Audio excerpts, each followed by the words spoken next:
signals for the Baltimore Colts. Unitas gives to Amici. The Colts are the world champions. Amici scores. It's amazing, sensational, dramatic, heart-rending, exciting, thrilling finish in the history of college football.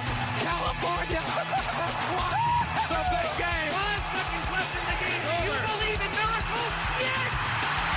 Unbelievable. This is Phil Steele. This is Mike Burnop. This is Wes Durham. This is Mike Ashley. Hi, this is Chuck Foreman, number 44 of the Minnesota Vikings. Woo, mercy, this is handsome Jimmy Vine, the Boogie Woogie Man. This is Coach Fry with Virginia Tech Football, and you are listening to Big Dog Sports Talk. Are you ready to rock? Are you ready to roll? Okay, let's do it. You're in the doghouse with Rick Watson on Big Dog Sports Talk, presented by Pulaski County Sports and Entertainment. Join us in the Family Fencing Studios and chime in on the McClellan Chiropractic chat line. He's keeping cool with help from Little River Heating and Air, but this show is straight fire. And now, the big dog, Rick Watson.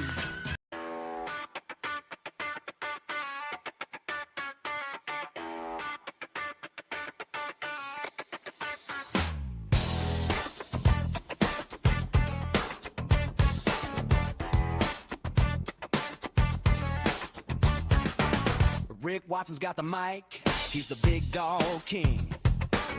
Cover sports so sharp, it's a New River thing. Virginia Tech fire, rapid pride too. Every stat, every play, he's bringing it to you. He's got that voice, deep as the valley, breaking it down, no dilly, no dally. Big dog sports talk, feel the bark.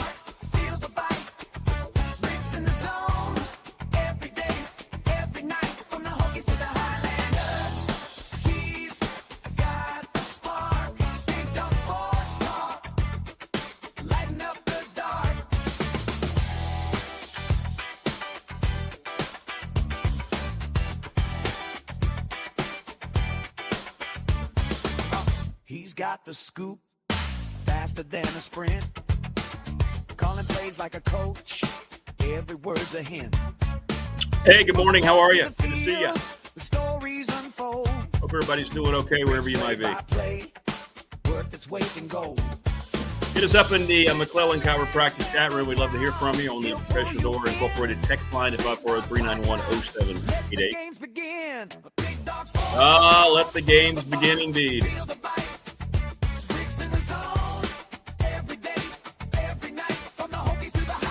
Hit me up. Many of you have already on everything that's going on. Obviously, with the Virginia Tech hiring of James Franklin, which yesterday we alluded to. Information I'd gotten Sunday evening about that Monday was going to be the action day. That indeed turned out to be the case. My source impeccable as always. And now we've come full circle from the October 20th prediction where I have just reposted on Facebook to remind people and seen some of the comments when I predicted James Franklin back then, almost a month ago, and people telling me I was off my rocker. But anyway,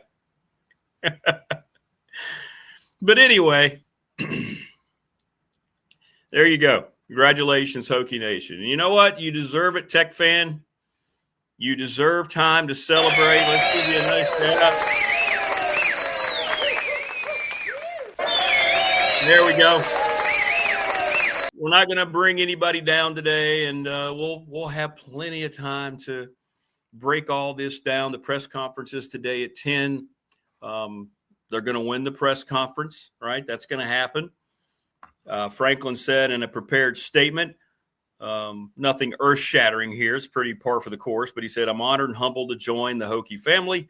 My vision is simple: to restore unmatched excellence, to build something that lasts, and to serve this university, the Commonwealth of Virginia, and our amazing fan base with honor, integrity, and passion. I look forward to getting to work with our players, our staff, and the entire Virginia Tech community. So we'll get into all that today. Again, at the presser, we'll find out more about I hope people ask some good questions about staff. We'll find out the terms, the official terms of the contract.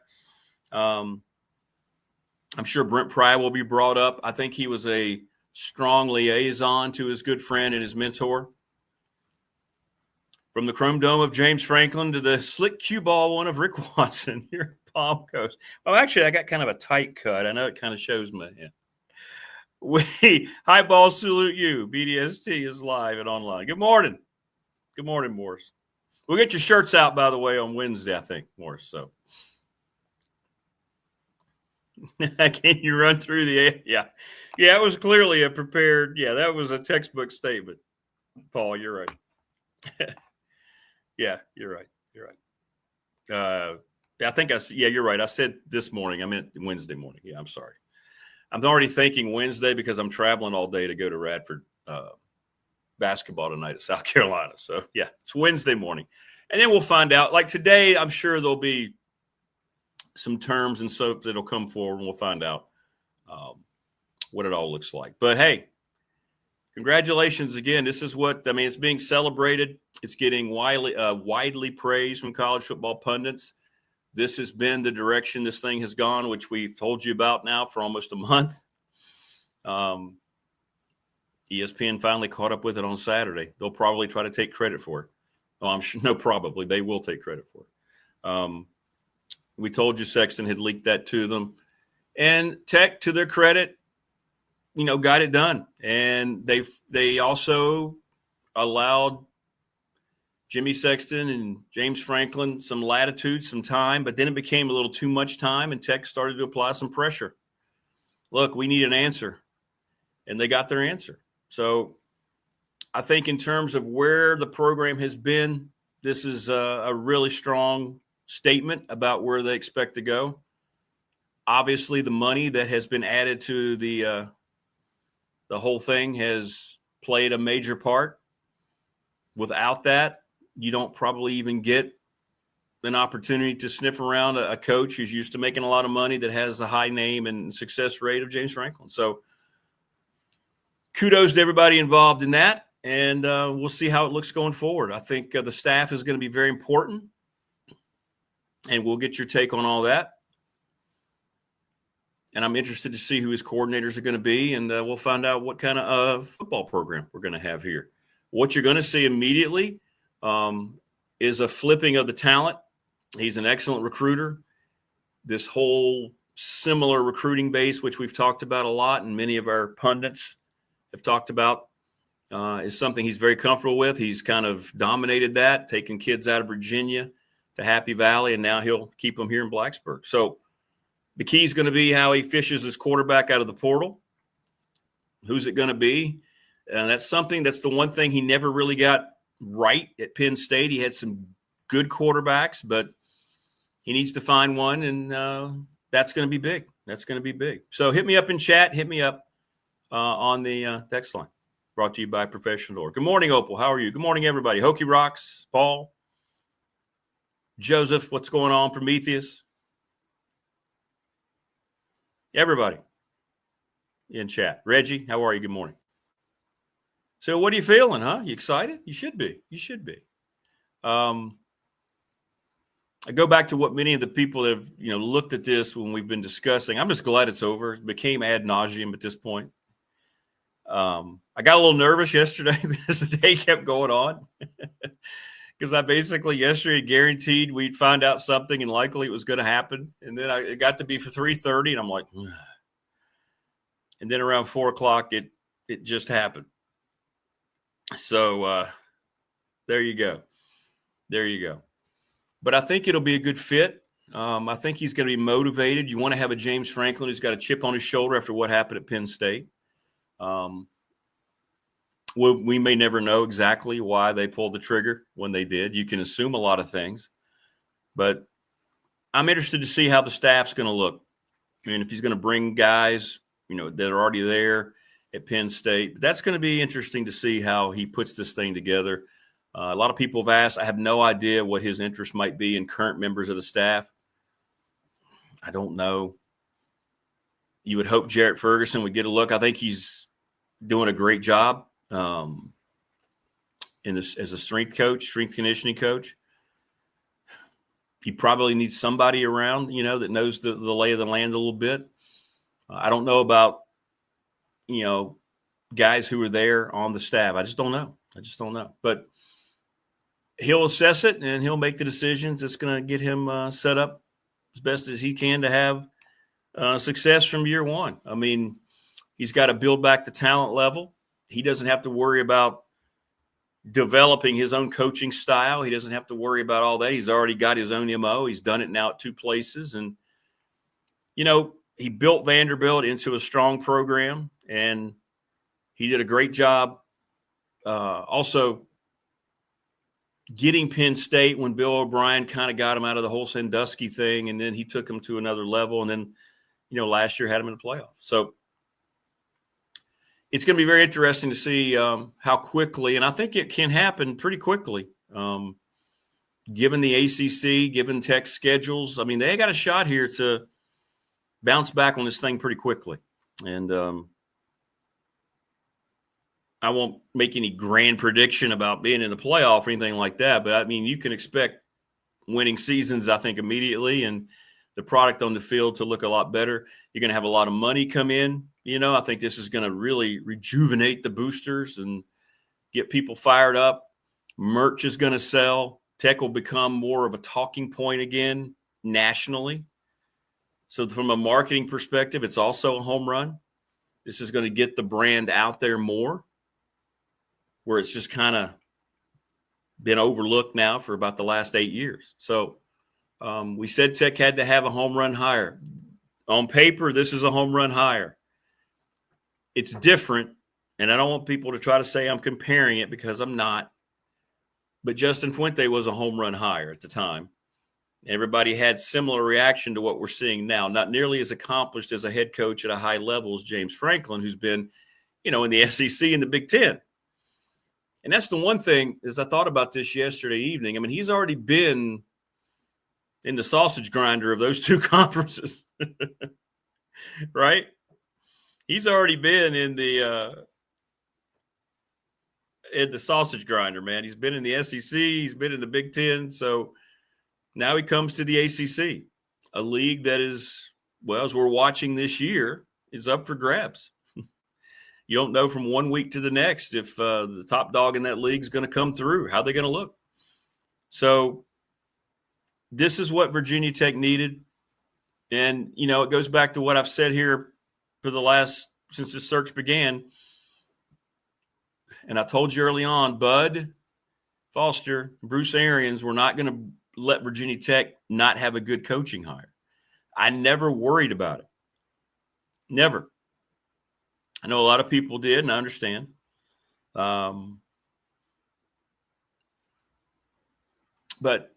I just never worried about it. Even if it wouldn't have been Franklin, they would have had somebody in here good. But I know there's a lot of immense personal respect that Franklin has for Bud Foster. And I think that had a lot to do with this as well. So hit us up. Everybody excited, I understand. And you should be. I mean, Tech fan is some of the best fans in college football. You've put up with a lot. You sell out games against Wofford at 11. You've been supporting this team. You've been supporting all these things. And so you deserve to have your victory laps right now and enjoy it. Enjoy it. And it'll be fun to watch how things are developed when staff is officially announced and recruiting. That's going to happen, I think, immediately. Phil Amatian said yesterday he felt like, you watch and see that's going to be the telltale sign. I don't know how many guys from Penn State. Who knows? People are going to speculate on all that. I'm not going to get caught up in that. When the news comes, we'll know. But the press conference tomorrow will be very interesting, and he'll be here, and Jimmy Sexton will be here, and there'll be a lot of good questions that are asked. We'll see how presser is tomorrow at 10, so I don't know. We're supposed to have Teal on tomorrow, but he might be preparing for that. I don't know. I'll let you know. We'll keep you updated on everything that's going on with that. But, hey, Christopher, good morning. How are you? How are you? Thank you, TP. Yes. Yes, indeed. Yes, indeed you did. A lot of people have asked, how did you know in October? I didn't really know in October. I just knew that was the first place that they really wanted to go. That was the first place they really wanted to go. And I knew that that was the kind of name they really wanted, was James Franklin, a guy who had a name. They couldn't go back and hire another a Brent Prod. They couldn't go do that again. So they felt some pressure. Doubt they'll admit that, but I think there was some internal pressure to get a guy like this.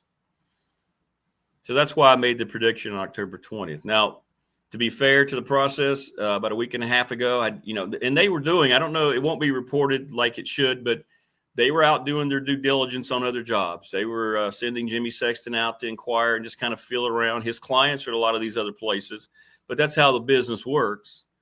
And I think he really would have been interested in some other opportunities if it had presented itself, but they did not.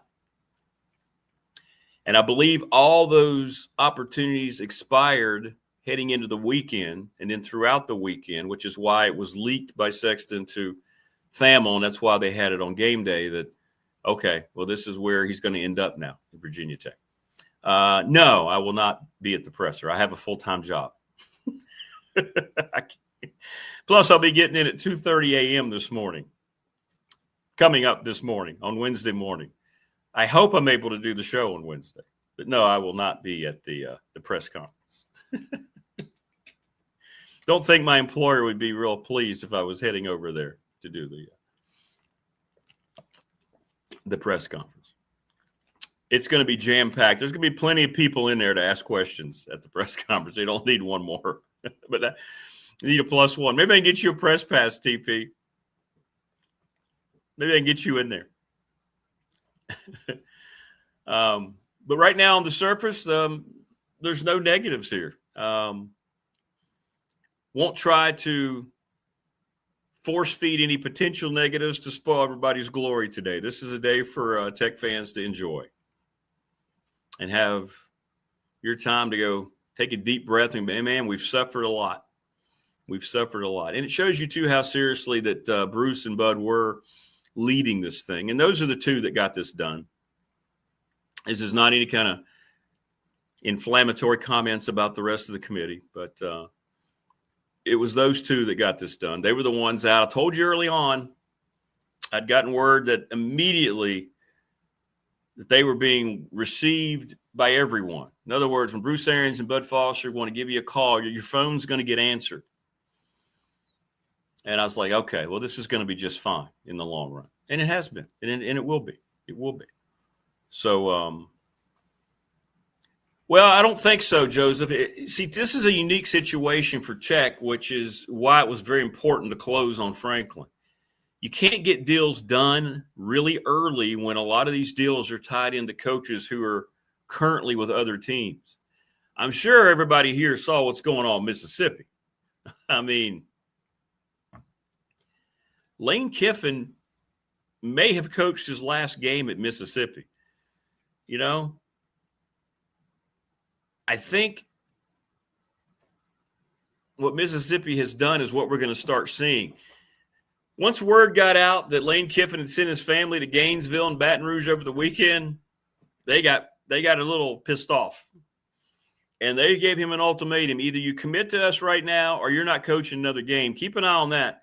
So, no, you won't have a lot of early hires like this. This was just unique, right? This was a guy who was at a Power 4 program. He got fired. Still strange about all that to me. So I feel you, TLB 2732.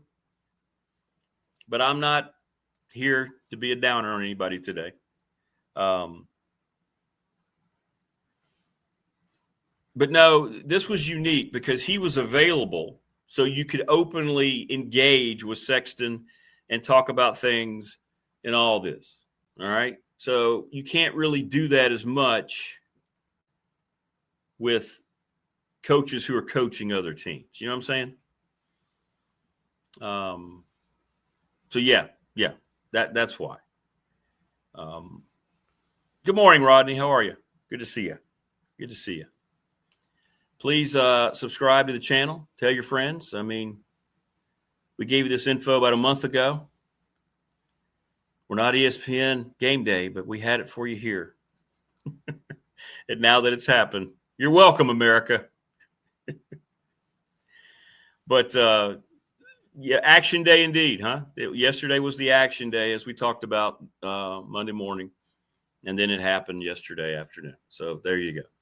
And like I said, it's the perfect storm for Tech.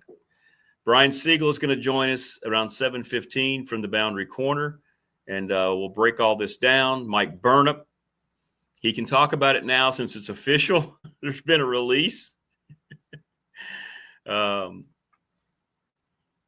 Couldn't talk about it until, in other words, if it would have just gone today that it had been reported and then no release, he would have been stuck. But now we can talk about it and what it means, and we'll get his thoughts on what it means for the future. You know, Mike's been doing this 43 years. He hasn't seen a whole lot of coaches because, you know, Frank Beamer was there for a long time, but he's seen enough of them, played for enough of them, and he saw the last two, and we'll get his take on all that. Marva joins us as well, and David Smith, and I know he wants to chime in on all that too. So there you go. Hokie Rocks. Action yesterday, reaction today, satisfaction tomorrow. That's good. I like that, Hokie Rocks. And he will win the presser. I mean, that's the kind of guy he is. He knows how to handle the media. He knows how to engage in a camera, and that's not a bad thing. He's just very media savvy. That's why TV was it was still kind of sitting there, I believe. That's why, you know, he went on ESPN. I think he was trying just to fill that out a little bit when he went on Game Day. Yeah, we're going to talk about that. Yeah, but David, yeah, if Pry ends up being part of the staff, we'll have to apologize to David and sort of let. That's right, because he brought up that crazy scenario a few weeks ago. We will. Absolutely, we will. We give the proper people their props, unlike many other outlets. We want to thank the Ready Set Fund, Bob Chris, ReadySetFund.com. Tech won't need the Ready Set Fund with all the donations they're going to get now.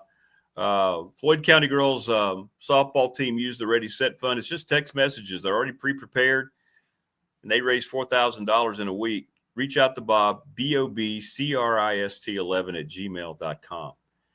Professional Door Incorporated, Travis Williams, commercial garage doors, family owned and operated, 38 years in business, right across from New River Community College, sponsor of our text line. They're looking for workers, quality workers. They will train you. Go see Travis, walk in.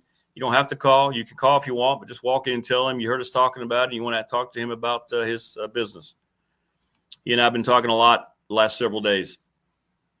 And he's excited about the future, and he's excited about what's going on in college football. Thanks to National Bank, member FDIC, the exclusive banking partner, BDST. They've been my personal bank for 35 years.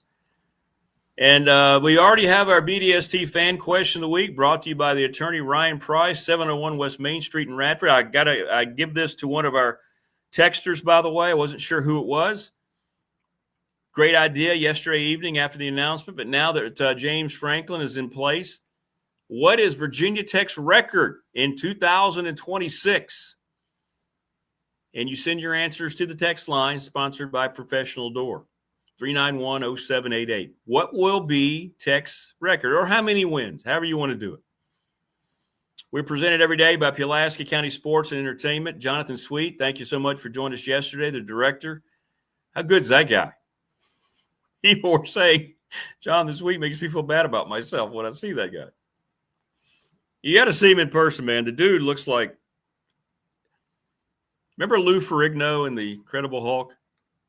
The guy is just put together, man. Jeez Louise. Mark Hunley, McClellan Chiropractic, thank you so much for everything. Go see Mark. I think there were some people that some of our watchers that were over there yesterday getting popped, and they were like, the news came. Is this real? So go see Mark off of Peppers Ferry Road. He knows every in and out of chiropractic. And Jason Green and Family Fencing. Family Fencing Studios here, 540-200-8294 at familyfencingnrv.com. They will go through the wintertime, man. It doesn't bother them at all. No dig installation system. You're not using your yard in the winter. It's the best time to get the thing serviced. Let them come and assess what you need. Thanks to James Lawson, 540-381-8011, 300 North Franklin Street in Christiansburg, in the NRV Super Bowl at 540-382-5525. They've been serving the community for 25 years. Maybe we can go and we can take James Franklin bowling at the NRV Super Bowl. What do you think?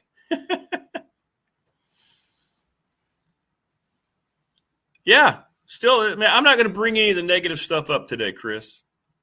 I know this is the guy that Tech fan wants. They're excited. They're very excited. There are some concerns that I have, and it goes back to the same thing. It doesn't change. Penn State was very quick to cut ties with a guy who had the success that he had him in the semifinals last year. And I know relationships sour and more people get hired in administration, but, I don't think that question has been asked enough. But for Tech and the way their fans are reacting, I'm very happy for them. Very happy for them. Right? They're celebrating, and they deserve to celebrate. They've been through a lot, and they've been very loyal. They've been dragged through what turned out to be a very bad coaching hire. And now, Justin Fuente, and then a hire that never should have been made that still makes no sense to this day. It's not retrospectively. We talked about it when it happened on the old radio show. And now this one, hey, you know what? Enjoy it. It's the highest profile coach Tech has had since, of course, what was that guy's name? The Hall of Famer?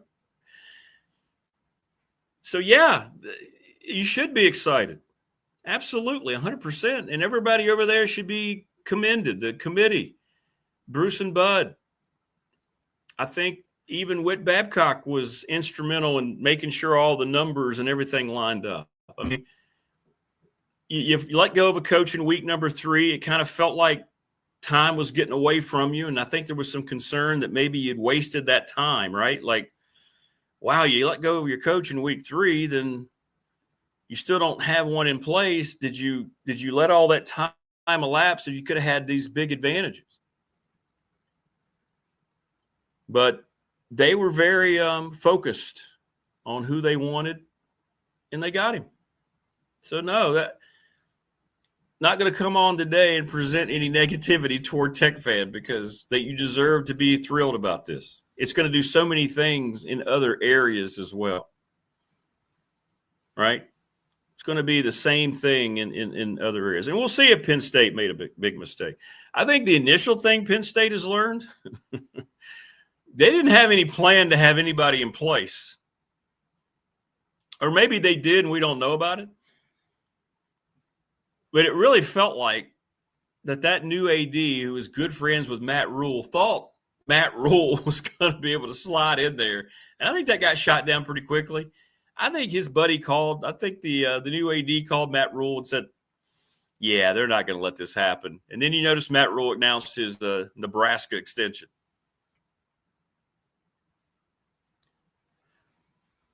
Yeah, Hokie Rocks, I think there was some of that. He says, I think he was fired because, like the SEC, the Big Ten has gotten so power hungry, no room for error. But I think this was more of a personal thing. He just had him in the semifinals the year before. So it still makes no sense to me, but we'll probably never know. But as, Phil Omasian said, something happened on the plane ride back from UCLA. Something happened the week of the Northwestern game, because I believe it was the following Sunday that he was let go. So we'll see. We'll see how this all plays out. And I'm interested to see what he has to say tomorrow. That'll be live streamed, by the way. Tech's going to live stream it. I'm sure you can find that on YouTube. It's going to be everywhere. Yeah, I would too, Joseph. He won't answer it probably the way that you would want, but just ask the question. And you can word it in a way to where it's not offensive. Were you surprised at how Penn State reacted to a couple of losses after all the success that you had when they decided to let you go? You could ask it that way. You don't have to, you can, something of that nature. and see what kind of response that you get. It's going to be about looking forward for him tomorrow, though, as it should be. It's not going to be about worrying about what happened in the past. It's all in the past, you know. So I think you're going to start seeing immediate reports of recruits that are interested, that want to talk, that may decide to come. I'm going to be very curious to see what the recruiting portal budget looks like now that they have some money. I believe I saw a report that he was guaranteed that they're going to have top 3 NIL available funds to go out and piece together your roster in places that you need that experience. So I'm sure that was an attraction to him as well. What's the old saying? Put your money where your mouth is, right? And Tech seems to be doing that. Of course, with this, the way and as we talked about as well, with the way the contract they had at Penn State was worded, that buyout has decreased a whole lot. And I mean a heck of a whole lot for them, as he was owed just over $49 million. And now the settlement is $9 million for Penn State. So they take advantage of this too. I was a little surprised that they're still paying that much, but it is what it is. But Penn State kind of wins out on that a little bit as well. So there you go. And that $229 million that the BOV approved is going to come in handy now. So I think it's a terrific splash hire for Tech at the right time when they needed it. And that's the key to all this. When do you need these hires to happen, right? Tech needed it more than anyone. And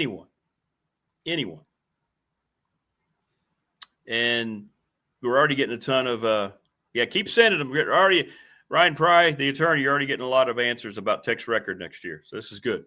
Send it to our text line, brought to you by Professional Door, 391-0788.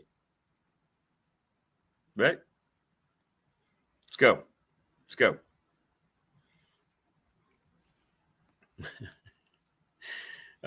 Good stuff. Good stuff all the way around.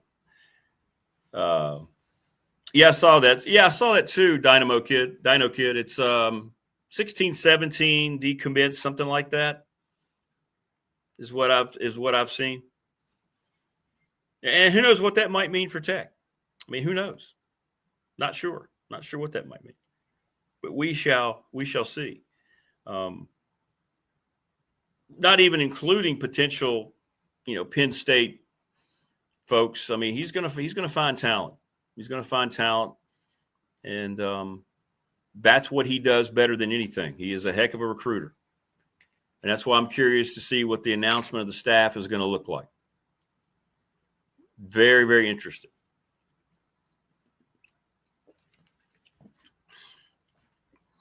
Very, very interested. I think that will be big. Very, very big. So we'll see. The schedule next year is not daunting at all. And again, this had to play into it for Franklin.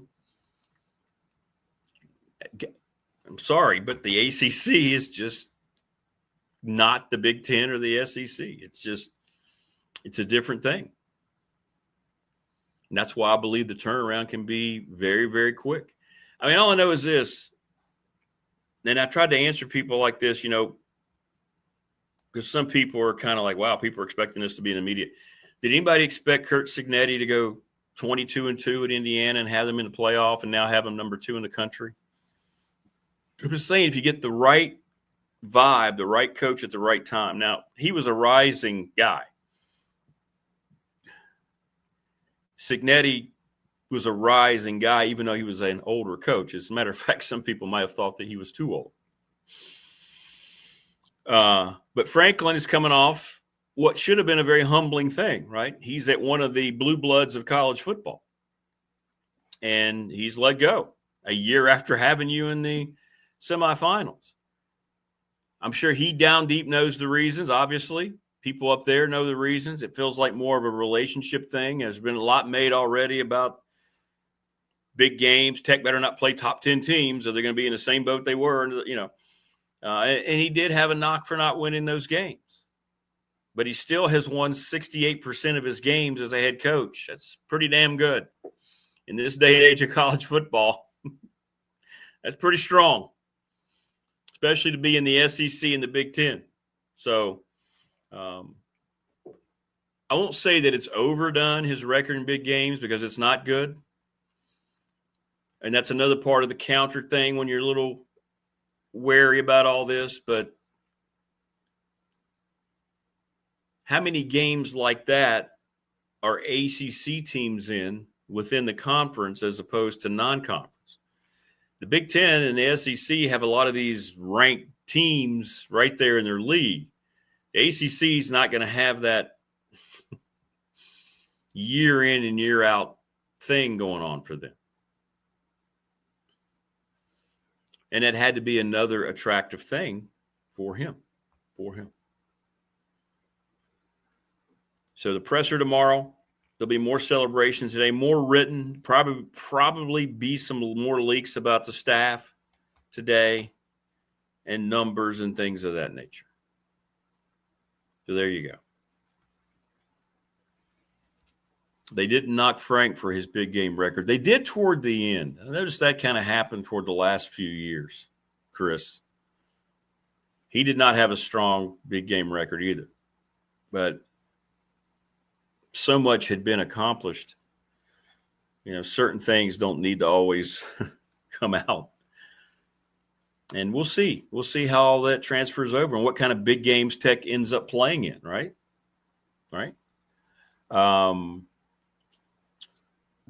SWVA to Texas. It's been noted that many of those big losses were Ohio State and Michigan. Few coaches have records against those programs, which is good. I guess we'll see. Yeah, I mean, that's a fair point. Same thing you can say about SEC coaches. And I think that's where Penn State's mind is, though, right? They compare themselves directly to Ohio State and Michigan. So if he's not winning those games, therefore it has more of a detrimental toll on his reputation up there because they look at themselves. There's a trio of schools that make up Big Ten football in the upper echelon, just like I think there is in the SEC. And it's Ohio State, Michigan, and Penn State.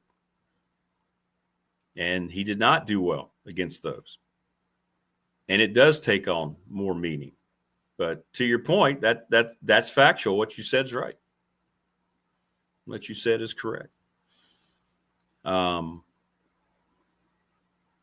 I'm trying to think, is there anybody that Virginia Tech needs to compare itself to in the ACC? I mean, Clemson, when it was in the playoff every year. See what I'm saying? He can sculpt out an identity now, and you can come in quickly and up the talent level here and become that program again. I mean, Tech has been that program already in the ACC. Right? It's not like it's not happened before. So they can be that again. Miami is whatever Miami is. Florida State might be firing their coach soon. Georgia Tech's having a great year. They nearly lost at BC. Virginia lost 2 weeks ago. Having a great year. Does anybody think Virginia is going to maintain this for any length of time? I mean, that's why we kept saying this is an attractive league, man. That's why I think if Florida State comes open, people are going to be falling all over themselves. So it's right there for Virginia Tech to rise quickly in the conference. I mean, Louisville is solid. North Carolina's down. North Carolina State is down. Duke is better. Who am I leaving out? Georgia Tech's having a great year. They lose Haynes King, though. Are they going to keep their coach?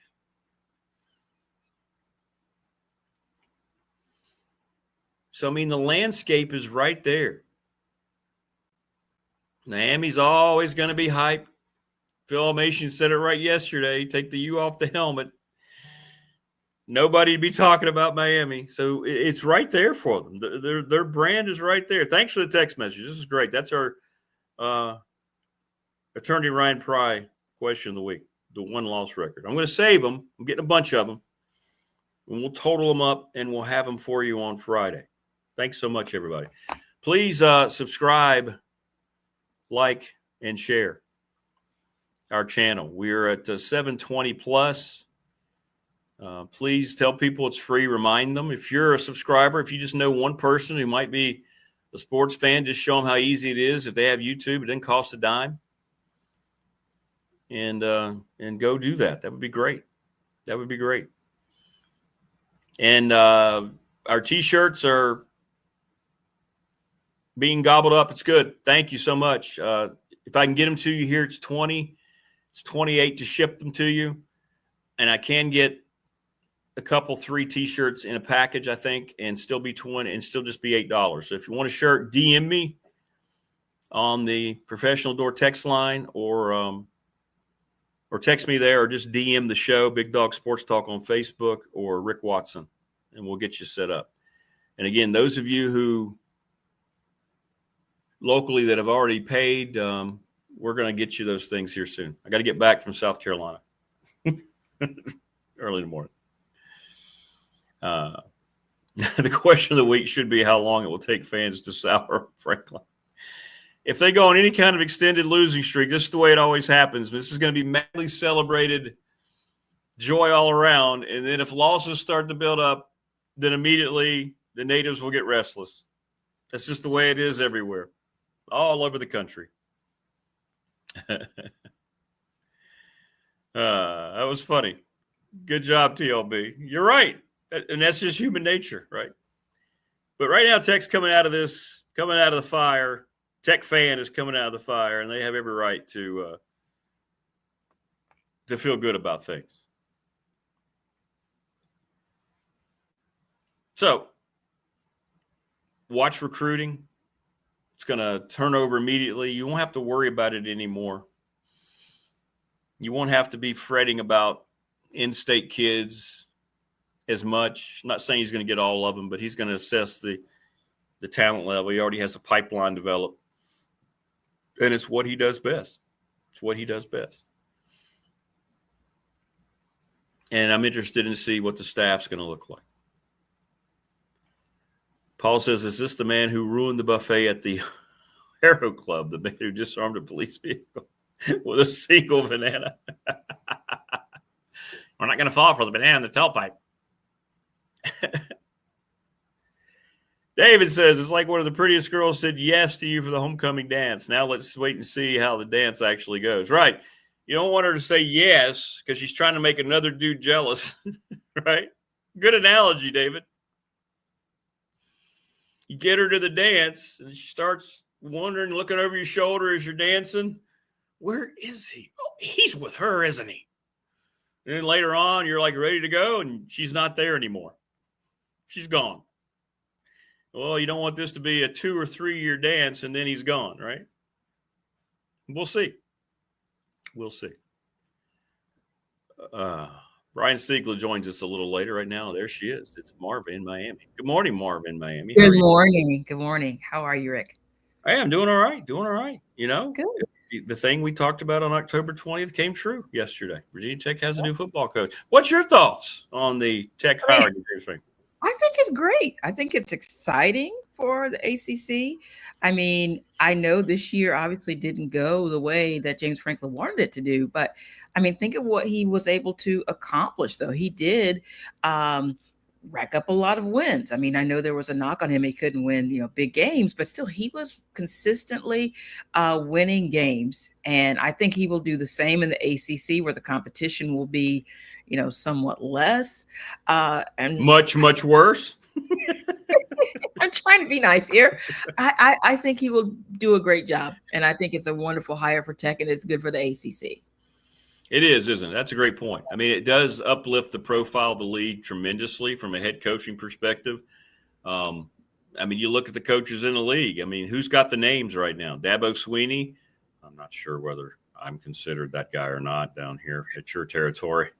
I guess Bill Belichick clearly. Who else? I mean, you're right. He immediately comes in as one of the top personalities and faces of the conference as a head coach. Absolutely.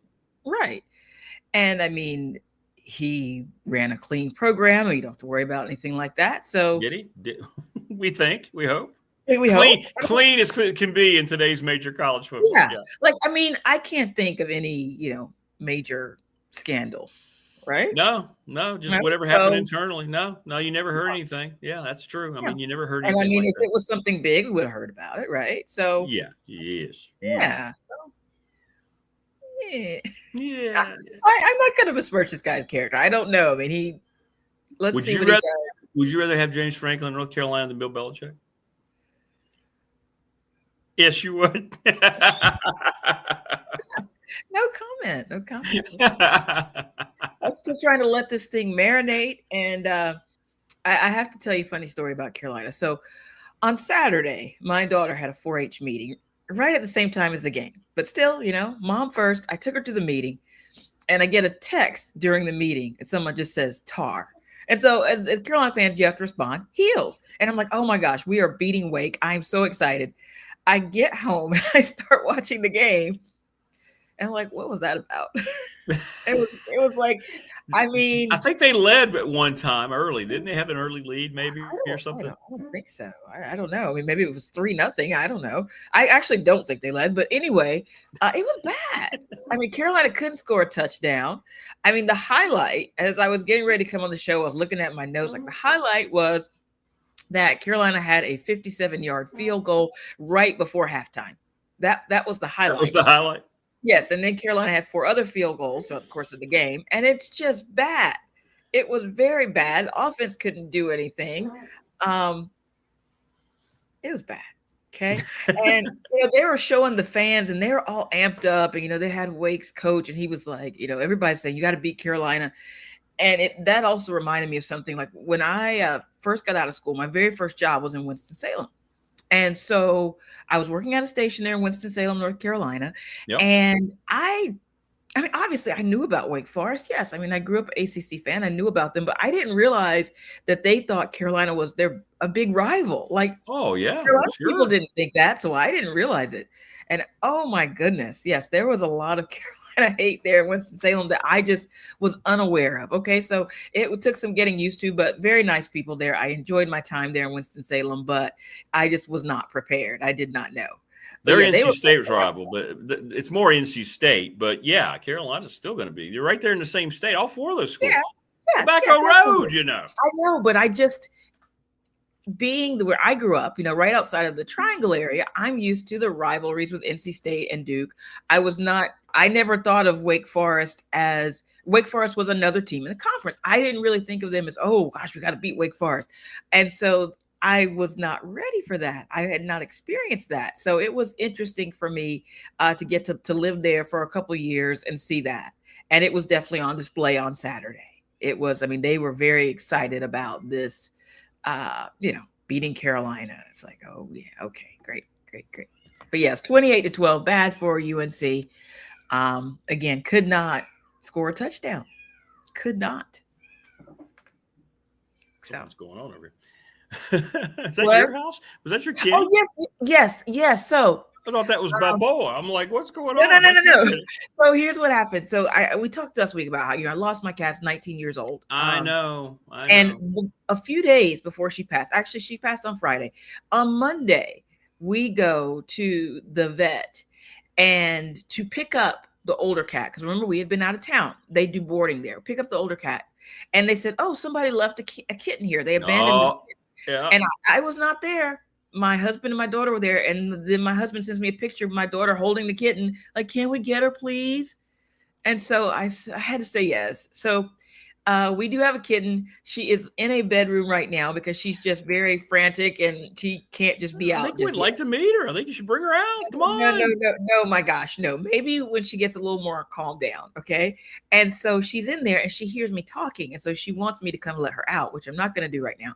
And so that's what you're hearing. I didn't realize she was that loud that the mic would pick her up. But yes, yeah, I heard her. I thought it was mine. I was like, where's the boy she's very little. She's like just 9 weeks old. So yeah, That's great. That's great. I'll send you a picture of her though. That's all right. That's all right. Yeah. So Well, sorry about that, but she's very excited. Are you feeling more confident that Belichick's going to stay? It feels like he's going to stay now. Like all that stuff. NFL's not interested in him. That whole thing, that whole release that he got that release. Giants, like I don't know what that was about. I feel like he is locked in. I mean, he was facing some heat last week after the game against Wake. He did kind of one of those blow by handshakes, and I was watching and I was like, but like that's who he is. Okay, it's nothing personal. He's like, we really stunk up this game. I just want to get to the locker room. And he did one of those little blow-bys. And I mean, it's just who he is. I'm not saying it's the right way to be, but he's not like this warm, cuddly, friendly guy. That's not who he is. If you don't smell like strawberries, he doesn't want to be around you. Jordan knew that. That's how she reeled him in. I was so happy. I actually haven't heard about her recently.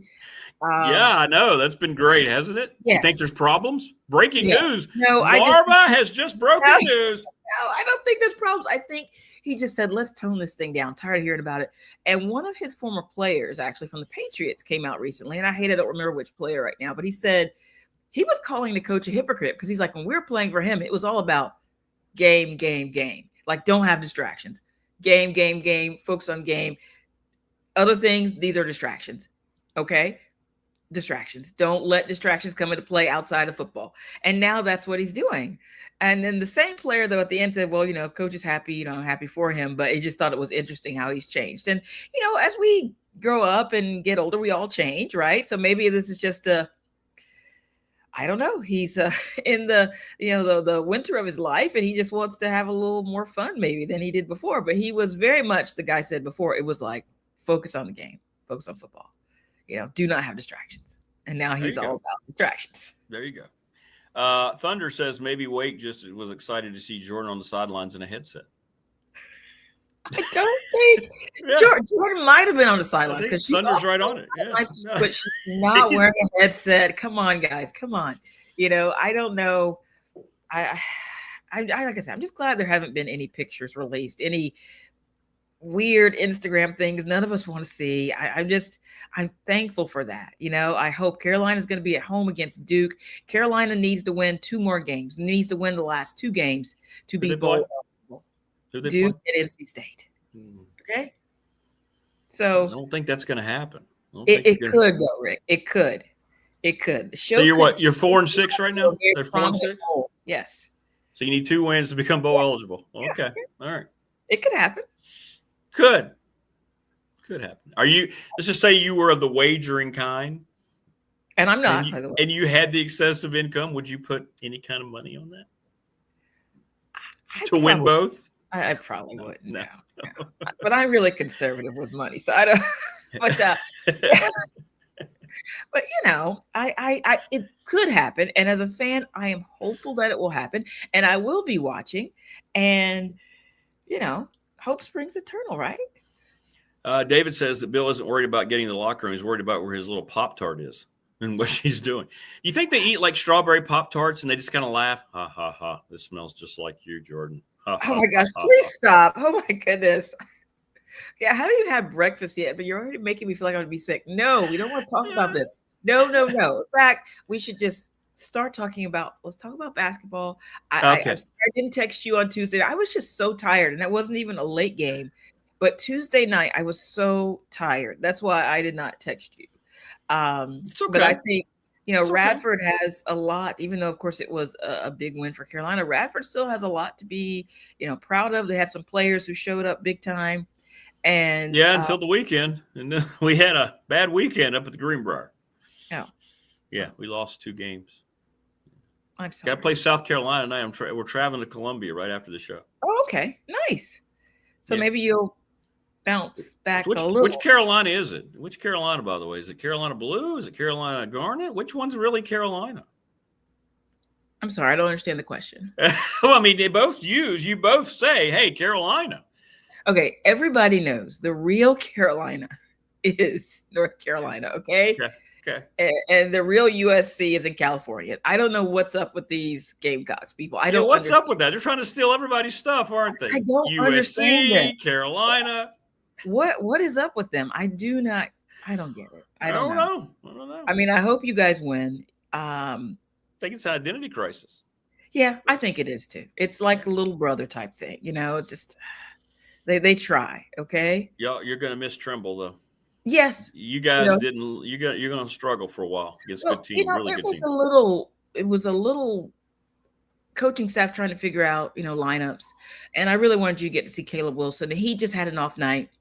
He's not. Rapid. He is. He's really good.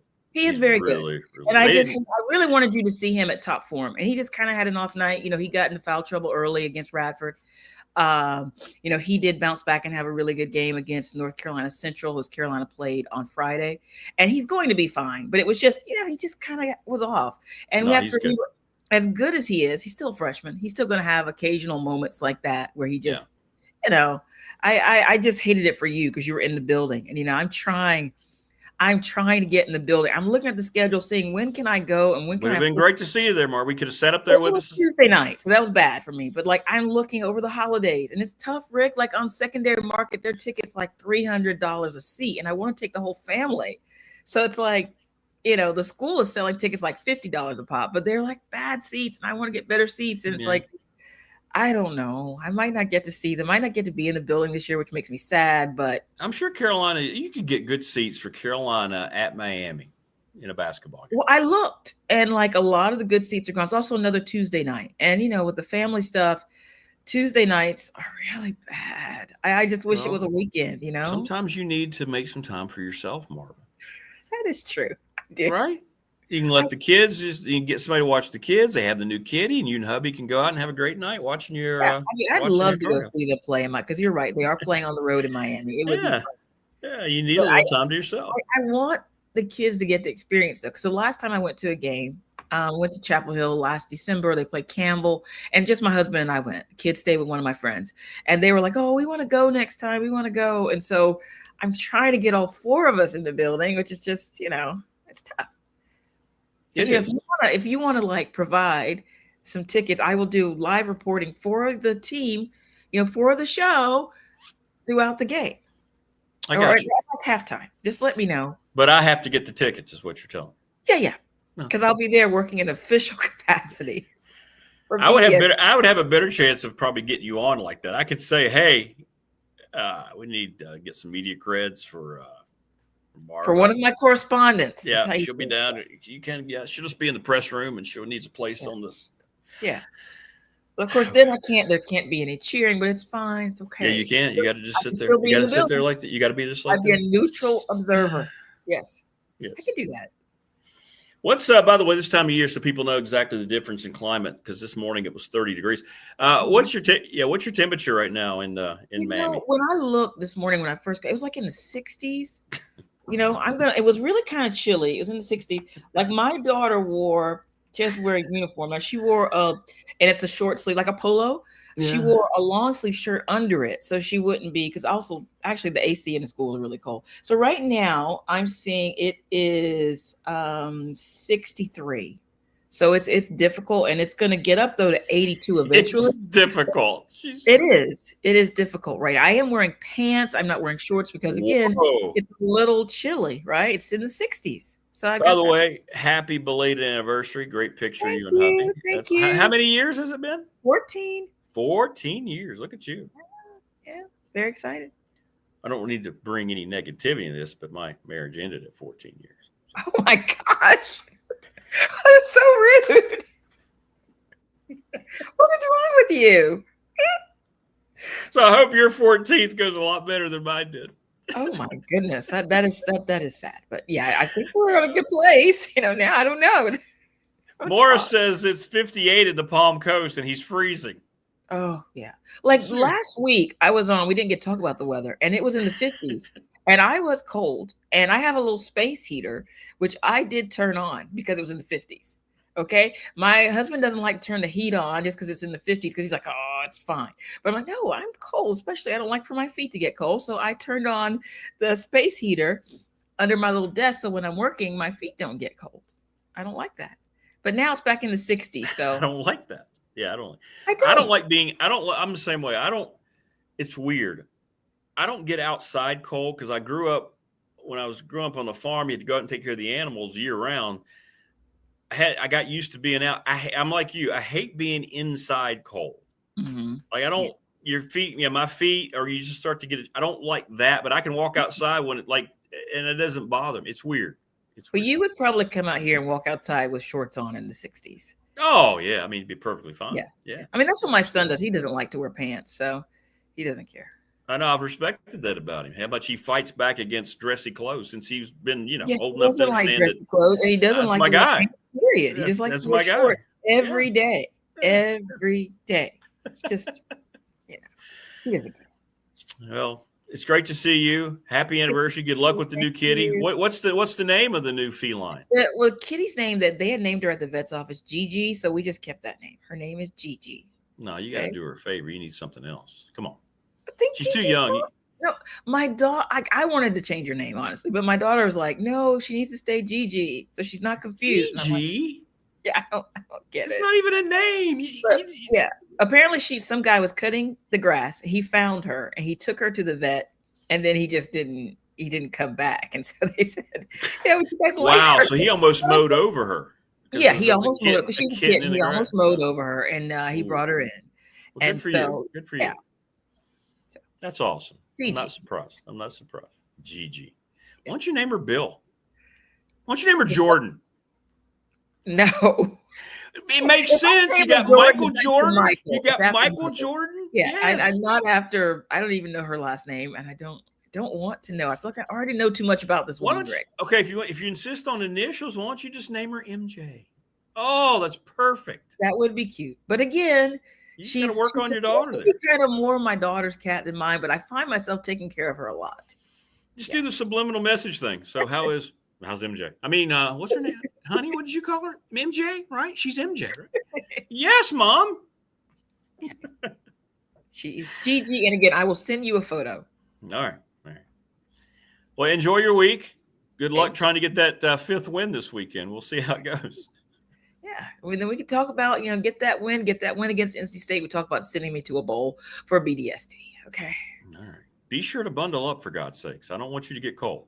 Yeah. I have a sweater. Okay. All right. Good. All right. Give my best to everybody. Will do. You have a great week. All right. Be good. Okay. There you go. Marva in Miami. Struggling at 60, what did she say, 63? Is that what she said? 63 degrees? Yeah, boy. She's got pants on. She's cold. But I'm with her. I don't like being house cold. Outside cold, it's just the way I was raised. Inside cold, no. All right, good stuff. Brian Seigla going to come up from the boundary corner. We'll jump head first into his reaction and what he thinks about James Franklin and Blacksburg. Brandon says GG like Gio Lopez. I missed that one, Brandon. You know how big of a fan Marva is of Gio Lopez. A balmy 31 degrees just north of Little River in Floyd County. Yeah, it's 30. Hey, we're starting. It's a tropical force here. We're up at 33 here in Reiner. Tebow says James. Name the kitten James.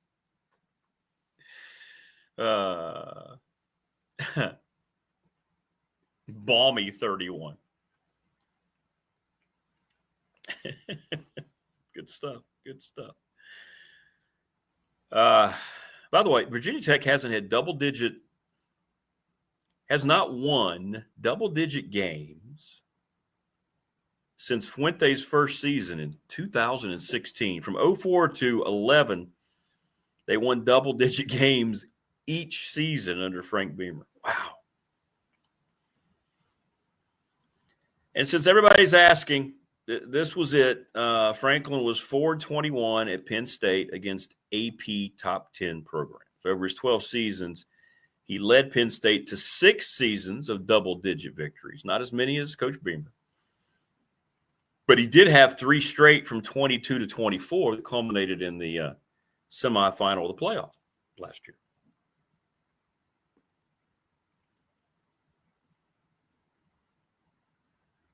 And she just sent a picture of Gigi. So that's beautiful. Beautiful. That's a lustrous black cat there, Marty. Marty. That's a lustrous black cat. Beauteous. Very pretty. All right. Still think it should be MJ. That would be my take. Name it MJ. I think that would make a lot of sense. That would make a whole lot of sense. It would also make sense for you to go to Family Fencing and call and ask about, come out and quote you free. They'll talk about payment options, payment plans, 540-200-8294. Give them a call. McClellan Chiropractic, Mark Hundley over on Pepper Spray Road. Go see him. Sponsor of our chat room that always just blows up. They're introducing James Franklin at the hoops game against Powerhouse Bryant. Yeah, it'll be the most exciting thing. Yeah. Well, that's what I said yesterday. I mean, Mike Young put together a big home schedule early to get some wins, stack some wins. Yeah. Powerhouse Bryant. Here you go. Ryan Pry putting some reality into it. Franklin was 3-11 against top 10 teams that weren't Ohio State. Rick, you got one of those warm western airflows off of Claytor Lake that gives you those extra 2 degrees. Maybe so. Blowing in from the Carolina coast through Floyd. Rodney says, hey, Marva, if you're watching, MJ would be perfect. Get it? Ohio State, Michigan with 14 of Franklin's 36 losses at Penn State. There you go. I don't think you'll have that kind of discrepancy against ACC teams. I mean, let's think about the timing a little bit before Brian joins us here, right? I mean, Clemson is in flux. Florida State, bad. Miami, always hyped. They never deliver. Georgia Tech's having a breakthrough year. They're susceptible.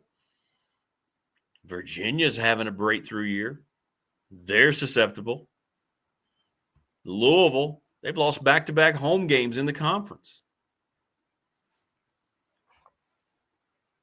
The league literally wide open. Wide open. So you bring him in, James Franklin, you build up the talent level. I mean, it can happen in a year. I'm not predicting this. So people are going to say, hey, Rick's predicting they're going to win the ACC. I'm telling you it can happen in a year. Let me ask you this. Did anyone think Kurt Signetti was going to have Indiana in the playoff in his first year? Nobody. I thought it was a great hire. Indiana had no football tradition. Zero. They're in that same Big Ten James Franklin was in. Perennial punching bag against the top half of the conference. And what does he do, man? Has the big double-digit win season last year and gets them in the playoff. Won 11 games. They've won 11-0 this year. So what I'm saying is it can happen. Yes, our fan question of the week, Brandon. Send it to our professional door text line, 3910788. What will Virginia Tech's record be next season?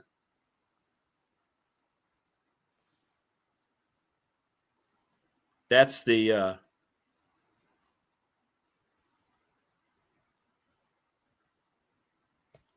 question. Give me your best look at the record.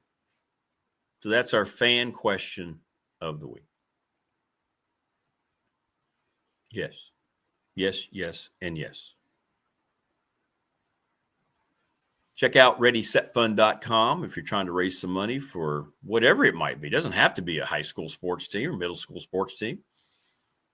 ReadySetFund.com, Bob Crisp. Reach out to them and check them out. It's worth it. It's worth it. I don't know why that's on there. Professional Door, Travis Williams up in Dublin.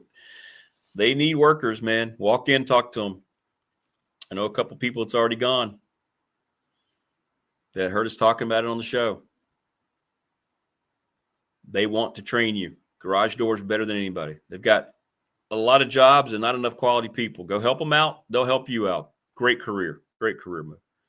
Lara Ramsey, National Bank member FDIC, the exclusive banking partner of this program. I've been with them 35 years. Charles Lee, Little River Heating and Air, 540-553-2971. Swear by him. People ask me, hey, I think people are calling them because I get called. Hey, should I call Little River? I say, absolutely you should. I stand by. I tell you what, if you have a negative experience with Charles Lee, you let me know about it because you won't. They're so good at what they do. And so is the Pulaski County Sports and Entertainment folks, Jonathan Sweet and Tim Miller. How good was that interview yesterday? Need to have him all the time. Hey, what's up, Pat? Good morning. What's up, PK?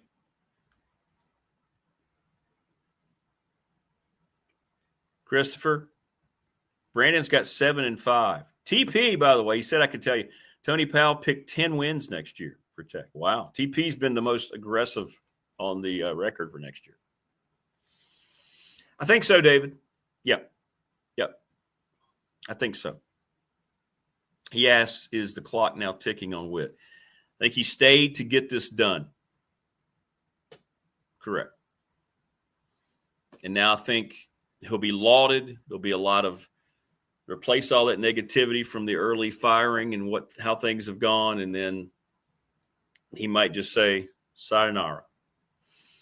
I failed twice to bring football to glory. I'm not the main reason this happened, but I'm leaving on a very positive note for Hokie Nation, and he'll have his reputation. A lot of people will think it's,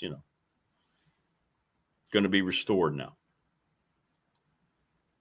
Great interview yesterday. Made my wife watch it while she was working. Which one? The one with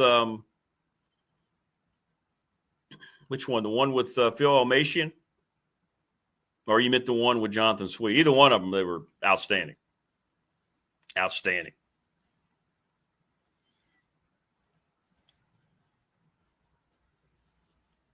Yeah, I agree with that, Tebow. I don't think it's going to be close. I think James Franklin's going to dominate the in-state school battle. Oh, the one with Phil, yeah, Phil Almatian, yeah, he's unbelievable. Now, apparently yesterday, I heard from him. He was on Greg Roberts' show. Greg's outstanding, by the way. Known Greg a long time. Does a great job on his daily show. Apparently, he threw a little fly in the ointment.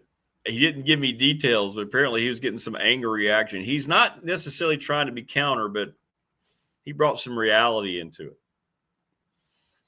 But Tebow, I think you're right. I don't think TKO is a good way to word it. I think it's going to be a flatliner for Virginia. They're going to have to work really hard because that's what he does best. And he can sell them now, the guys, not only high school kids, but out of the portal. I think you're going to see evaluations be better. And with that money,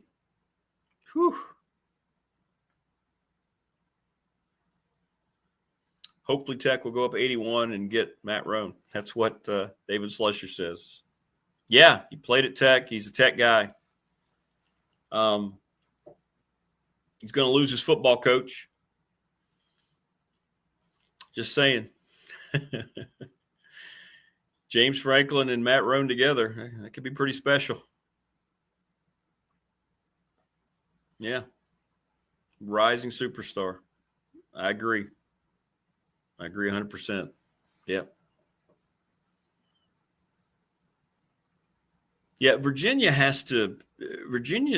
having a good year because they did, let's give them their flowers. They recruited well out of the portal. They used their NIL money well. But Chandler Morris is the key to that whole thing. And I don't see that being a long-term solution. Tebow, I'm with you 100% on both of those topics. And I'm always with this gentleman 100%. Brian Seigla joining us from the Boundary Corner podcast. And it's great. We get to talk about an early reaction from the news that broke yesterday. Hey, what's up? What's going on, Rick? How you feeling? Doing all right, man. Where are you? You're not your usual digs. I'm downtown. I'm in the office today. We've got stuff going on, I'm all sure. hands meetings, all sorts of fun stuff. So I am in the building, having a good time. But it's the news broke yesterday, and it's been a fun ride since then for sure. Yeah, and we're not surprised, you and I. This has kind of been what's been out there for a long time. I think the most humorous part of this was, we've been talking about this together here for like a month. You've been doing it on the Boundary Corner, yet it was presented on Saturday on game day, and all of a sudden it became real. I'm like, well, no, they didn't really report anything new. We know. But what was your reaction and the gang's reaction? Obviously, going into this on paper, on the surface, this is an absolute massive win for Virginia Tech. Yeah, I think, you're already seeing so much buzz kind of building around the program. I mean, this is covered nationally. This is a big deal across the board. Yeah. Recruiting wise, I think this is going to be a huge boost. I think this is going to be a good look for the way the rest of this class shakes out. I know that when we were looking at this class, it was kind of disappointing overall. I'm wondering how many of those Penn State guys head this way. It sounds like when some of those guys that potentially could be in play, posted about the hire, really excited for Coach Franklin. So, I'm hoping that this is going to be exactly what Virginia Tech needed in terms of raising the profile of the program and getting us back into the national spotlight a little bit. Well, I think it's going to just naturally. He's got that personality, and this is going to put the brand back out there a little bit. People are going to be curious to follow and see how he tries to rebuild this thing. And I think people are going to be reminded too about what Frank Beamer. Doesn't it feel like in a way, Brian, the last 8 years has taken away what Coach Beamer did here a little bit, because it's never really talked about. I mean, I'm not talking about from Tech fans, but nationally they just seem to completely forget about it now, right? It's only been about the now, and with this hire, the new now in Blacksburg is going to create more of a topical conversation on shows like Game Day and things like that. Yeah, I mean, it definitely puts you right back in the national conversation consistently. And it's a boost to the brand. And I think a bigger boost even than, when we go back to, late 2015 with the Fuente hire, we got a high caliber coach in that cycle. I mean, I think when you look at Fuente, he was probably a top 5 candidate in that cycle. Sure. But Franklin, of coaches that didn't already have a job somewhere else, Franklin was at the top of the list, I think, for a lot of people. And the fact that you got on him early, and then you ended up closing the deal with all the jobs that were available for him to potentially look at, I think that's just a testament that this committee did their diligence, and the rest of the group there with the BOV and folks in the athletic department were able to close the deal and get it done. You have any insight early about what kind of staff you think is going to be announced? I'm sure that's something that's already been going on, even before a guy officially agrees to the job. He's saying, hey, if I go here, blah, blah, blah, I'd like to have you on my staff. What kind of insight do you think you're going to get this week about the staff? I'm interested to see where Anthony Poindexter plays in this thing. I'm interested to see if there is any role for Brent Pry in this regime. That would be a really interesting situation. Outside of those two, I don't have a ton of insight right now. I think Curtis is in the process of kind of compiling a list of like everybody that's worked for Coach Franklin in the last, decade or so. So I think we're going to have some things to talk about tonight when we go live. It's going to be fun. We're going to have folks, we're going to be passing out mics and cameras tonight, just getting everybody's takes and just having a good time with it. Because right now, I mean, this is more important than kind of, I think, the football remaining at this point, because this is the future of the program. It is. I mean, the last 2 games, they're important, but really not. I mean, you sealed the deal, the fact that you're going to have a losing season last week. Yep. I know it's Miami. Okay. But, this is the news. This is the real news. And what has been the reaction of all the gang? I mean, everybody I know is very positive. They should be. What kind of initial reaction did everybody have there in your on your table there at Boundary Corner? Yeah, I mean, really a lot of excitement. I know for our buddy Jonathan Talley, Franklin was at the top of his list right out the gate. It just kind of made sense. He was available. We could go ahead and kind of get the conversation started now. Didn't have to play any waiting games. Probably had even less competition, in those discussions, I think, out the gate. So it just kind of made sense. And when you look at the recruiting footprint of James Franklin, I mean, it makes all the sense in the world. His success in the Mid-Atlantic, reaching to Virginia, taking 3 or 4 kids a year in the top 10 in Virginia. Those are kids that can potentially come play for Virginia Tech. And that's big. Recruiting in that Maryland area, that's a big win as well. So I'm just excited about what this means for recruiting and what this means for the profile of the program, because it's going to put us back into place where we're in the conversation for a lot of these kids that we've been missing out on. Ryan Seigla joining us on the program from the Boundary Corner podcast. You don't want to miss that ever, but especially tonight. They're going to be all over this thing as the reaction continues to come in. And I think today we're going to have a lot of follow-up speculation, maybe even some information come out about staff. I know we're going to hear about recruiting immediately because I think that's what he does better than anything, right? He is a terrific recruiter. He always has been. It's never been a problem for him at Vandy, getting players to go down there when that program was a disaster. It obviously is not a problem in a blue blood like Penn State, and it's not going to be a problem, in my opinion, in Blacksburg either. Yeah, I agree. I mean, when you look at what Franklin's been able to do recruiting-wise, I mean, outside of the, Diego Pavia run of late with Vanderbilt, I mean, he really was able to do stuff at Vanderbilt that people hadn't really seen done before. Go to Penn State, where he was able to bring that program back from the brink after the scandal there. He knows how to put the pieces in place to be a successful program. And if the biggest knock is that he can't win the big game against Ohio State and Michigan, who've won, 2 of the last 3 national championships, I mean, that puts you in a pretty good spot to be successful here in Blacksburg. Yeah, it does. It does. And also to your point, I mean, it's instant marketing. That's the thing about this. It's got so many layers to it, not just getting Tech back out there nationally, but what this is going to do internally. You're going to have fans very excited. All of a sudden, that goal of donor money that they need to help reach the certain level of that $229 million, all of a sudden now, I got a feeling you're going to see a huge announcement. You're going to continue to hear momentum going toward that direction, because this also proves to all these skeptical Tech fans that they are dead serious about getting this football program back up to where it needs to be. Dead serious. You get the money commitment. You get the commitment of getting a big-time head coach in there. Now you just got to go out there and win some football games. And I think that's the biggest thing with this, is that if you can get some wins early, keep the momentum that you have, carried in from this hire into the regular season and get some good wins. That's going to be really important for that long-term funding as well. I mean, we saw when the announcement came out, there was the link to put some money in behind the program, and I think that's going to be important going forward, obviously. Well, and in this first recruit has to be the relationship, the marriage between what quarterback he decides to select to run his first team, right? That's going to be what everybody needs to watch. Who's he going to find? Who is it going to be? That quarterback's not on the roster now. And I think that's going to be intriguing, because how is that guy going to mesh with him to bring this program into play in Blacksburg? That's going to be the one recruit, the one position he has to make sure he gets right.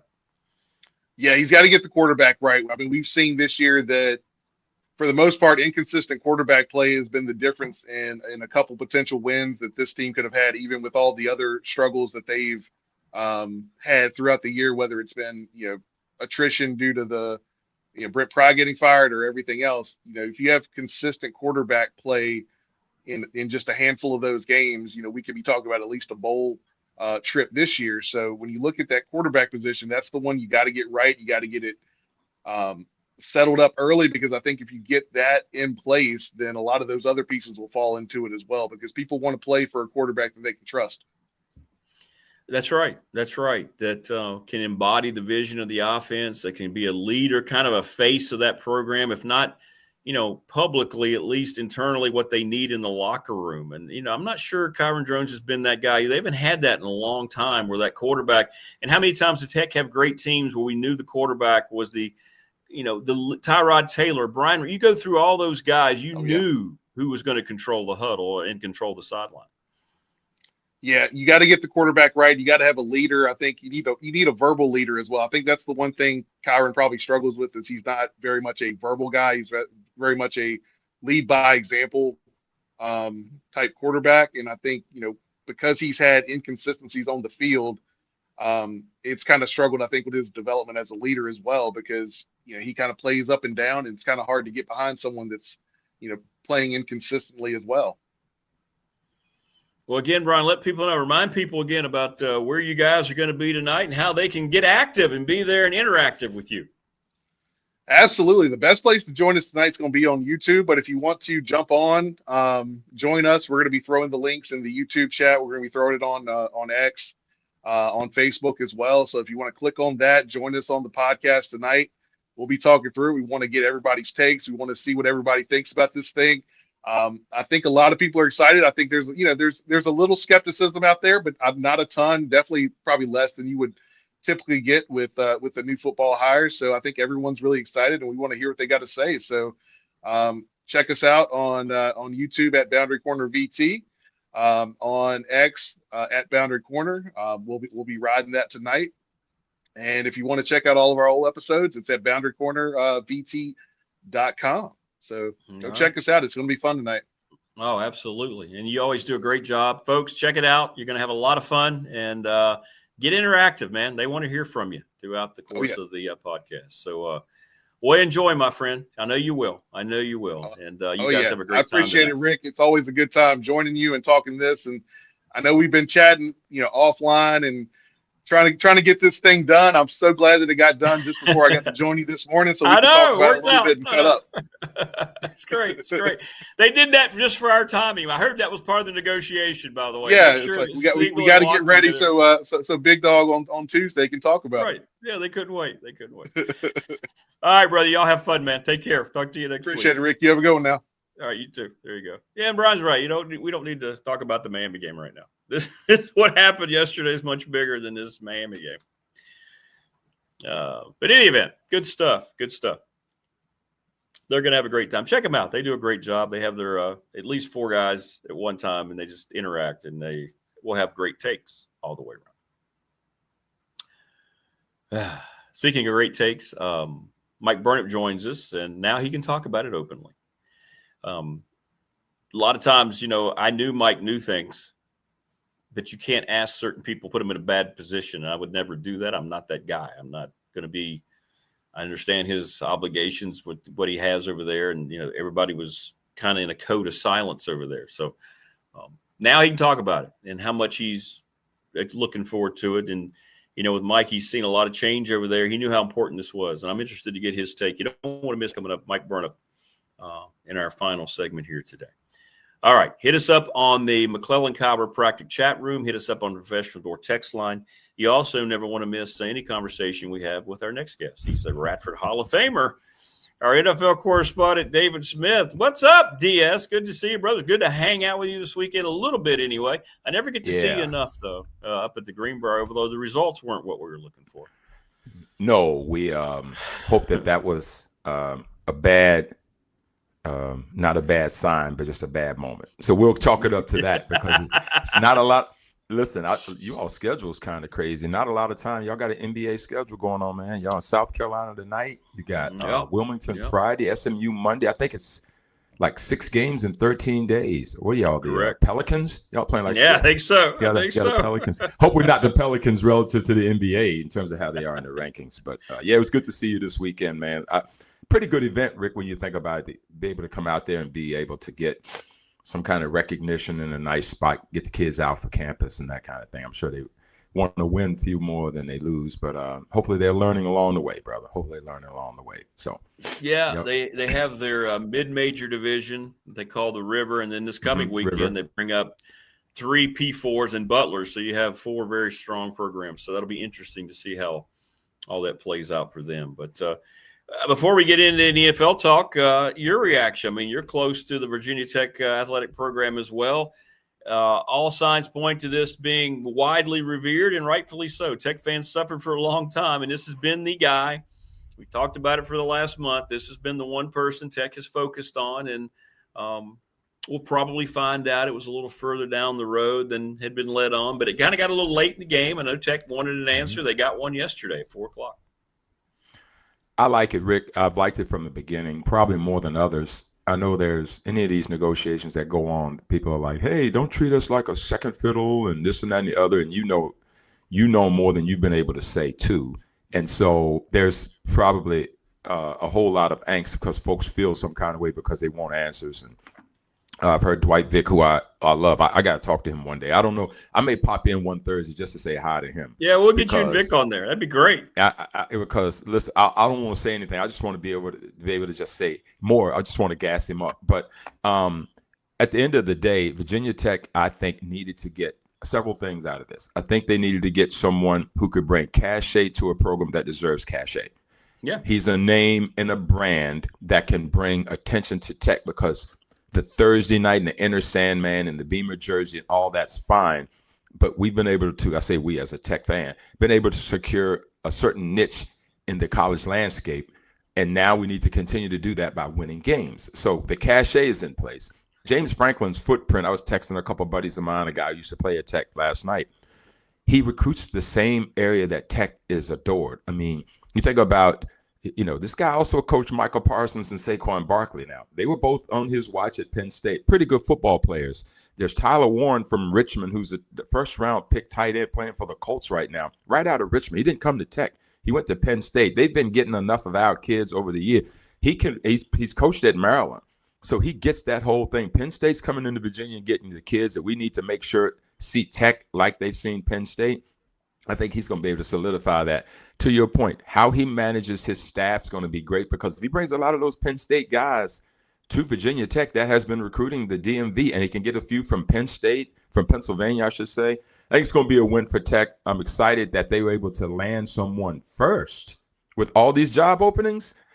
In a lot of ways, Rick is going to bring a lot of energy to it. And, of course, I heard Brian say earlier, he's great, too. I've got to listen to his podcast, and I'll be quiet after this. Yeah, it's good stuff. Yep.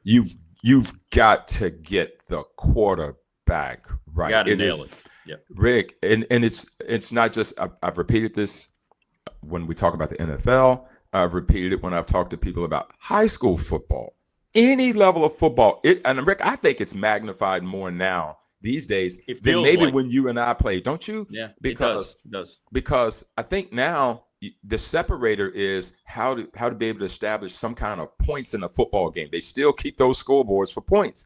Somebody's got to be able to create points because the defense can only do so much. The 2000 Ravens and the 85 Bears are not coming out there, but every 15 years that's going to be able to carry the whole load. It's not that sport anymore. So nailing the quarterback and getting it right is going to be job number one. But I like the hire, and I'm excited for Tech fans to be able to say somebody of relevance wanted to come to Blacksburg, and now he's ours. So let's embrace it and support it.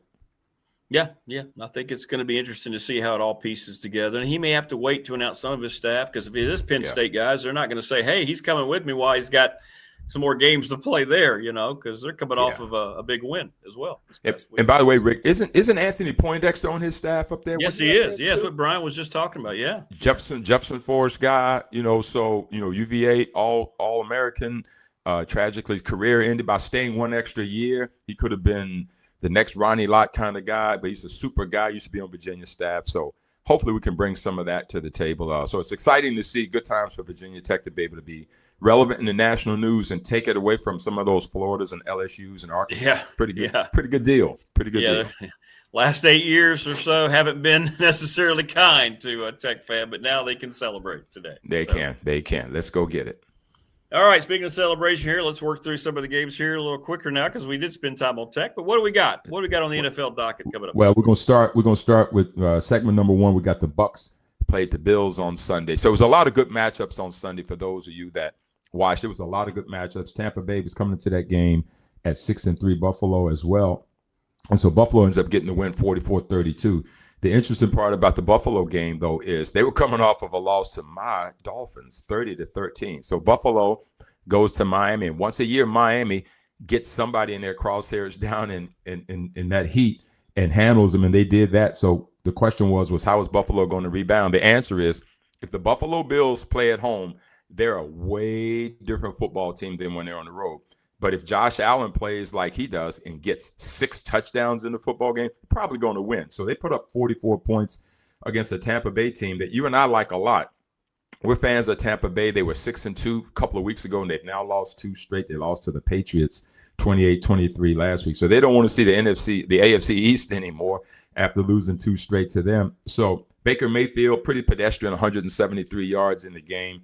They ran the ball for 202 yards. They've had a lot of injuries, though, and so they haven't had Mike Evans in a while, and so they're probably feeling some of the effects of that as they start to muddle through this thing. Interestingly enough, for Tampa Bay, they were walking away with this division. But if you look in the mirror, Rick, you know who's creeping up on Tampa Bay?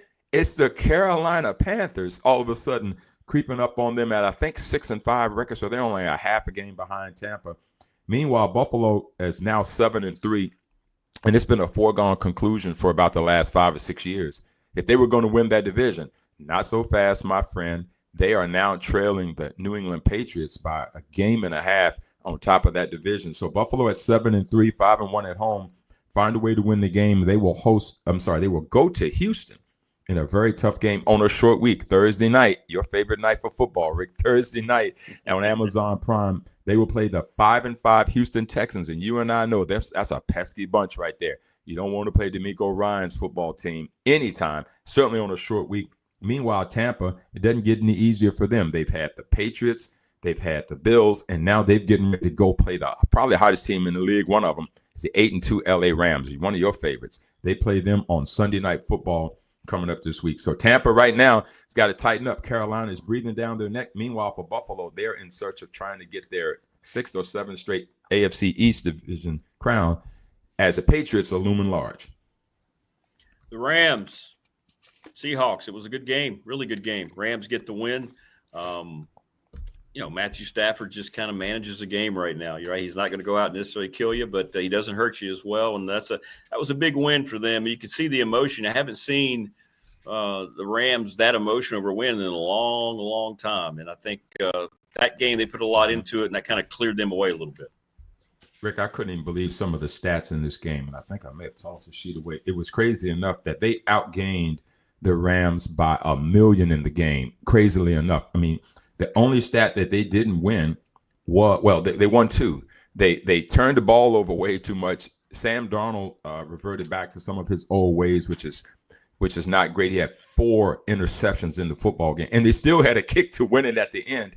Meanwhile, Matthew Stafford only 130 yards passing in the game. I think he's thrown 22 TDs with no picks in the last 5 or 6 games. That's MVP worthy, particularly as this team is now ascending to the top of that NFC West, which is a gauntlet when you're dealing with the Niners and the Seahawks. And winning this game meant a lot to them. And, of course, the Rams don't have the greatest home field advantage. So the fact that they were able to be 4-1 at home, they now moved to 8-2 in the division. And they ran the ball for 119 yards in the game. Interestingly enough, like I said, the Seahawks outgained them by about 150 yards in the football game, and they ran it 35 times for 135 yards. Seattle's going to be mad that this one got away from them because they did enough to win that game, and it's still a game on the road. Probably going to loom large for them in terms of who's going to win the division. It can host a playoff game. More importantly, the Niners are still hanging around just to get out of that division and qualify for the playoffs. It's going to get real dicey when you start trying to find a seat at the table. I actually think they're going to probably get 3 teams, Rick, because it's only going to be the Eagles in the East. It's probably, I say that, the NFC North with Green Bay and the Lions and all of a sudden the Chicago Bears. They're leading the division all of a sudden, Rick. Go figure that out at 7-3. It's going to be between them and the NFC West teams to see how many get in. So for Seattle, they're 7-3 right now. They're probably ahead of schedule. The way they're playing right now, they've got to go play the 1-9 Titans on the road. Again, every week in the NFL, just remember, something's going to happen that you're not counting on. Where it's going to be, we don't know. If you're Seattle, hope it's not them. That's a cross-country tour, right? This is a second road game for them, and they're going cross-country to play in Nashville. Meanwhile, the Rams are going to host the Bucs on Sunday night. The 6-4 Bucs coming off of a loss. That's a Sunday night game on NBC. That'll be a chance for them to go up to 9-2 and pretty much get a bit of a grip on this division, as the Rams are showing that they are to be contended with, just like you predicted earlier this year, sir. Well, unfortunately, the Eagles game still highlighted by a call at the end. It's still being talked about. I just looked it up again this morning. Terrible. People are outraged. The NFL continues to put out a horrible product.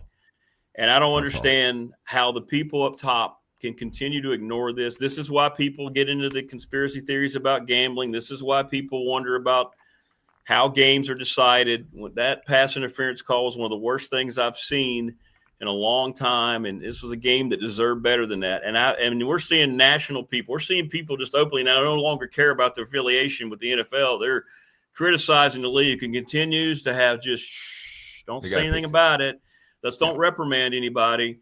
NFL's got a major problem, and they're going to screw around on this thing. I know they feel like everybody just loves football so much that they're going to continue to just ignore all this, just like they ignore the health of their players with the grass and with the concussions. I'm telling you, man, it's going to end up being a problem because that game should not – no one's even talking about the game. They're talking about the call, and that's a problem for the league. And, Rick, if you're going to stick your head in the sand, you're going to find yourself finding your product is going to get scrutinized over and over. And, Rick, it's a real simple fix to me on it. All you've got to do is make the optics of it right. Just make them full-time officials. And then you can then qualify the mistakes as being a mistake, not because you haven't prepared. Just make them full-time. Then you can say, we're trying the best we can. We know there's no perfection in it. That one to me is one that, or the other part of it, Rick, is anything after in the final 2 minutes, just review it. Just go to the booth and just review the doggone thing and get the thing right. You're talking about a game that could have serious playoff implications, divisional implications. If you're the Lions right now, you're in a dogfight. You're watching the Bears win. You're watching the Packers win, and you know and by the way, they weren't at their best on Sunday as well. And so that play gets magnified, but we don't care if that's a first quarter play. We all know how it matters at the end of the game. It's all magnified, just like in basketball, Rick. Charge or block at the end of the game, right? It tips the balance a lot more than it does with 3 minutes because you don't have enough time to make up for that at the end of the game. And so here's the thing with Detroit. On top of the fact they didn't get the call, Rick, it's probably the first time since Dan Campbell's been calling the offense that they didn't look great. But guess why, Rick? The Philadelphia Eagles is pretty good. We haven't talked a lot about the Eagles. To me, they very methodically, watch this, they become a championship-style team. Here's the deal, Rick. They've been to the top of the mountain. They know it's that you can just tell a team that's won before. They're not bothered about stuff. They just keep on. And if A.J. Brown had been quiet, you wouldn't even notice the Eagles are 8-2 right now. The funny part about them is their only losses was that weird anomaly to the Giants when Scadaboo and those boys go crazy, a division game, and then your Broncos. Those are the only two teams that have beaten the Eagles this year, back-to-back. They win it any way you want to do it. Their defense is dominating people right now. They're bludgeoning people with those Georgia boys in the middle. And that doggone pickup of Jalen Phillips from Miami has just added more greatness to their defense. So they hold the Lions to 9 points, their lowest score of the year. And so for Detroit now at 6-4, all of a sudden in a scrappy division, which we knew was going to be tough, Green Bay and the Chicago Bears are just resurgent. They're a lot like your Broncos to me. There's fine ways to win games, Rick. Don't apologize for winning games. That's the measuring stick for how you get into the playoffs. The Lions now will host the Giants at 1 o'clock on Sunday. The poor Giants are just trying to tread water and get to next season and get their players back. And the Eagles are playing the Cowboys. Cowboys, they're going to go to Dallas. And, Rick, you know enough about this sport to know division games, forget the record. It matters. The Eagles are 6-2. The Cowboys, with the win last night, are 4-5-1. They aren't a very good team, but they're playing on a lot of emotion right now with the Marshawn Kneeland passing. So you still got to go to Dallas. They're feeling like they might can be on this kind of rhythm thing. If Dallas wins, they'll be 5-5 coming up. As far as the Eagles go, they're 4-1 at home. And by the way, Saquon Barkley has just been adequate so far this year. But he's not complaining because guess what? The Eagles are on track to try to get back to being the number one seed in the NFC. As long as they don't get that tush-push kind of scrutinized, Rick, those boys are jumping offside a little bit. They're going to have to get that fixed. And so NFL, has got some work to do to make sure that people aren't watching like that and find their product to be tainted. That's right. Yeah, it's starting to spread, man. They're doing it to themselves. Yeah, they're doing it to themselves. And Rick, it's so fixable. It's so fixable. Don't sit out here and just be arrogant about it. If people start to scream, they're gonna have to start to get it right. 100%. And finally, beloved Broncos, 9-2 now without Patrick Surtain, and they've lost Shock. J.K. Dobbins can't get through a season. They still go out there, and their defense plays very well. Alex Singleton, their leading tackler, out as well. after his cancer surgery. So Broncos were really under the gun with a lot of people that they'd relied on to get to 8 wins, and they still got it done. And Bo Nix wasn't spectacular, but he needed to make plays in the fourth quarter. He did, and the Broncos beat the Chiefs and send them to 5-5 on the year. Well, that win meant two different things for you, and should have anyway. Number one is you beat a division rival, your nemesis, the Chiefs. You took care of business at home. You're 9-2. You're keeping pace with the Patriots for the 1 seed. I think right now, I think in the tiebreak, I think it'd be you guys as the 1 seed in the AFC, which would mean a bye. That means that everything would have to come through mile high. Let's get the breathing apparatus on the sidelines because, brother, it could be chilly. It could be that altitude. And, Rick, here's the funny part. You know this. Y'all played 11 straight football games, too. It's been no break until this week. No break. A lot of travel. No break. That's a lot right there. So to be able to come, would you have signed up for 9-2? You'd have signed up for 9-2. You sure? I would, although it should be 10-1. But yes. Yes, you should. Well, funny you say that. As we speak, the only 2 losses, 29-28 at Indy and 23-20 at the Chargers. And just think about that. Now, of course, Rick, you know, the law of averages play this thing out a certain way. It does. If you win those games, what others wouldn't have gone your way? The comeback against the Giants. So you know that never should have happened. That never should have happened. Yeah. So guess what you do? You take what you get, bro. That's why I try to. The NFL is a little different than college because there's a whole style points and how you rank them and all that. And I'm a college football fan. I love football all the way around, middle school, pop, pee-wee, anything. The reason why I love the NFL is it's very simple. What your record is will determine where you are in the playoffs. That's it. That's what it is. That's right. There's no this win didn't matter. Well, you only beat the 2-9 Giants by this, but no one cares because they say every time you win an NFL game, if you look at those locker rooms, those guys are jubilant. It's a week's worth of work. It's a grind, and they treat them all the same. So your boys have played 11 straight games, and they got their bye week now. And Rick, Bo Nix probably looked as good as he's looked this year. He really did look as good as he's looked this year. That throw on third down to seal the game was gutsy as crap. That play was epic right there. And again, I know he's new to it, but don't you just feel that Sean Payton and him, if Sean Payton can have a guy that's going to be with him and can go through all the stuff, because Bo Nix doesn't seem bothered about Sean Payton blowing a gasket all the time. He just kind of goes with it. He gives it back to him. It seems to be a mutual thing that Bo he's open about countering him, but it's interesting because Peyton doesn't take it take it personally. That's right. That's right. They have a discussion, and then and Bo's talked about that. So it seems to be a positive developing relationship. Whereas Russell Wilson, it just didn't seem like it. I mean, you can see it. That's another story for another day or no other day. But the point, Bo Nix and him are going to be locked into it because I think Bo Nix understands that this is just who he's going to be. Meanwhile, for you guys with the bye week, it's important to talk about the Chiefs are now 5-5, and they've got to play the Colts this week, and they could be 5-6. I don't know. It's been a while. It's been a long time since the Chiefs at 11 games have not had a winning record, and the Colts are 8-2. That's a 1:00 game on Sunday. Here's the difference for them, Rick. They're 0-5 in one-score games and 11-0 last year in one-score games. And did something break in your house? Are you okay? No, we're good. We're good. There's something fall over there. It's fine. Okay. It's fine. If you need a minute, no, let we're me good. know. I'm trying to find it. I see I had some stuff stacked there. It's my fault. I didn't put stuff away. I was getting stuff ready to go out the door. Yeah. Had me looking. So there you go. But congrats to the Broncos, boy. Lock that division up early, Rick, and rest some guys. We'll see how it goes. Yeah, and they should get Surtain and Singleton back in 2 weeks. So that'd be perfect. That'd be great. That's good. All right. So what's the hot four look like right now with those 9-2 Broncos? A future. There you go. You know you're going to be in there. Listen, at number 4, weirdly enough, I got the Eagles at 4. You say, what are you talking about? You just praised the Eagles. They're 8-2. They've beaten the Lions, Chiefs, Rams, Bucks, and Packers. However, they did lose to the Giants. So I will just keep them at 8-2. The hot 4 for me is all about wins, and stacking up wins matters the most. As I just mentioned, that's what will gauge your playoff opportunity. I got your Broncos still at number 3 at 9-2. Rick, you guys have won 8 straight games, 8 straight wins, and you beat the Chiefs, and you guys have a needed bye week coming up.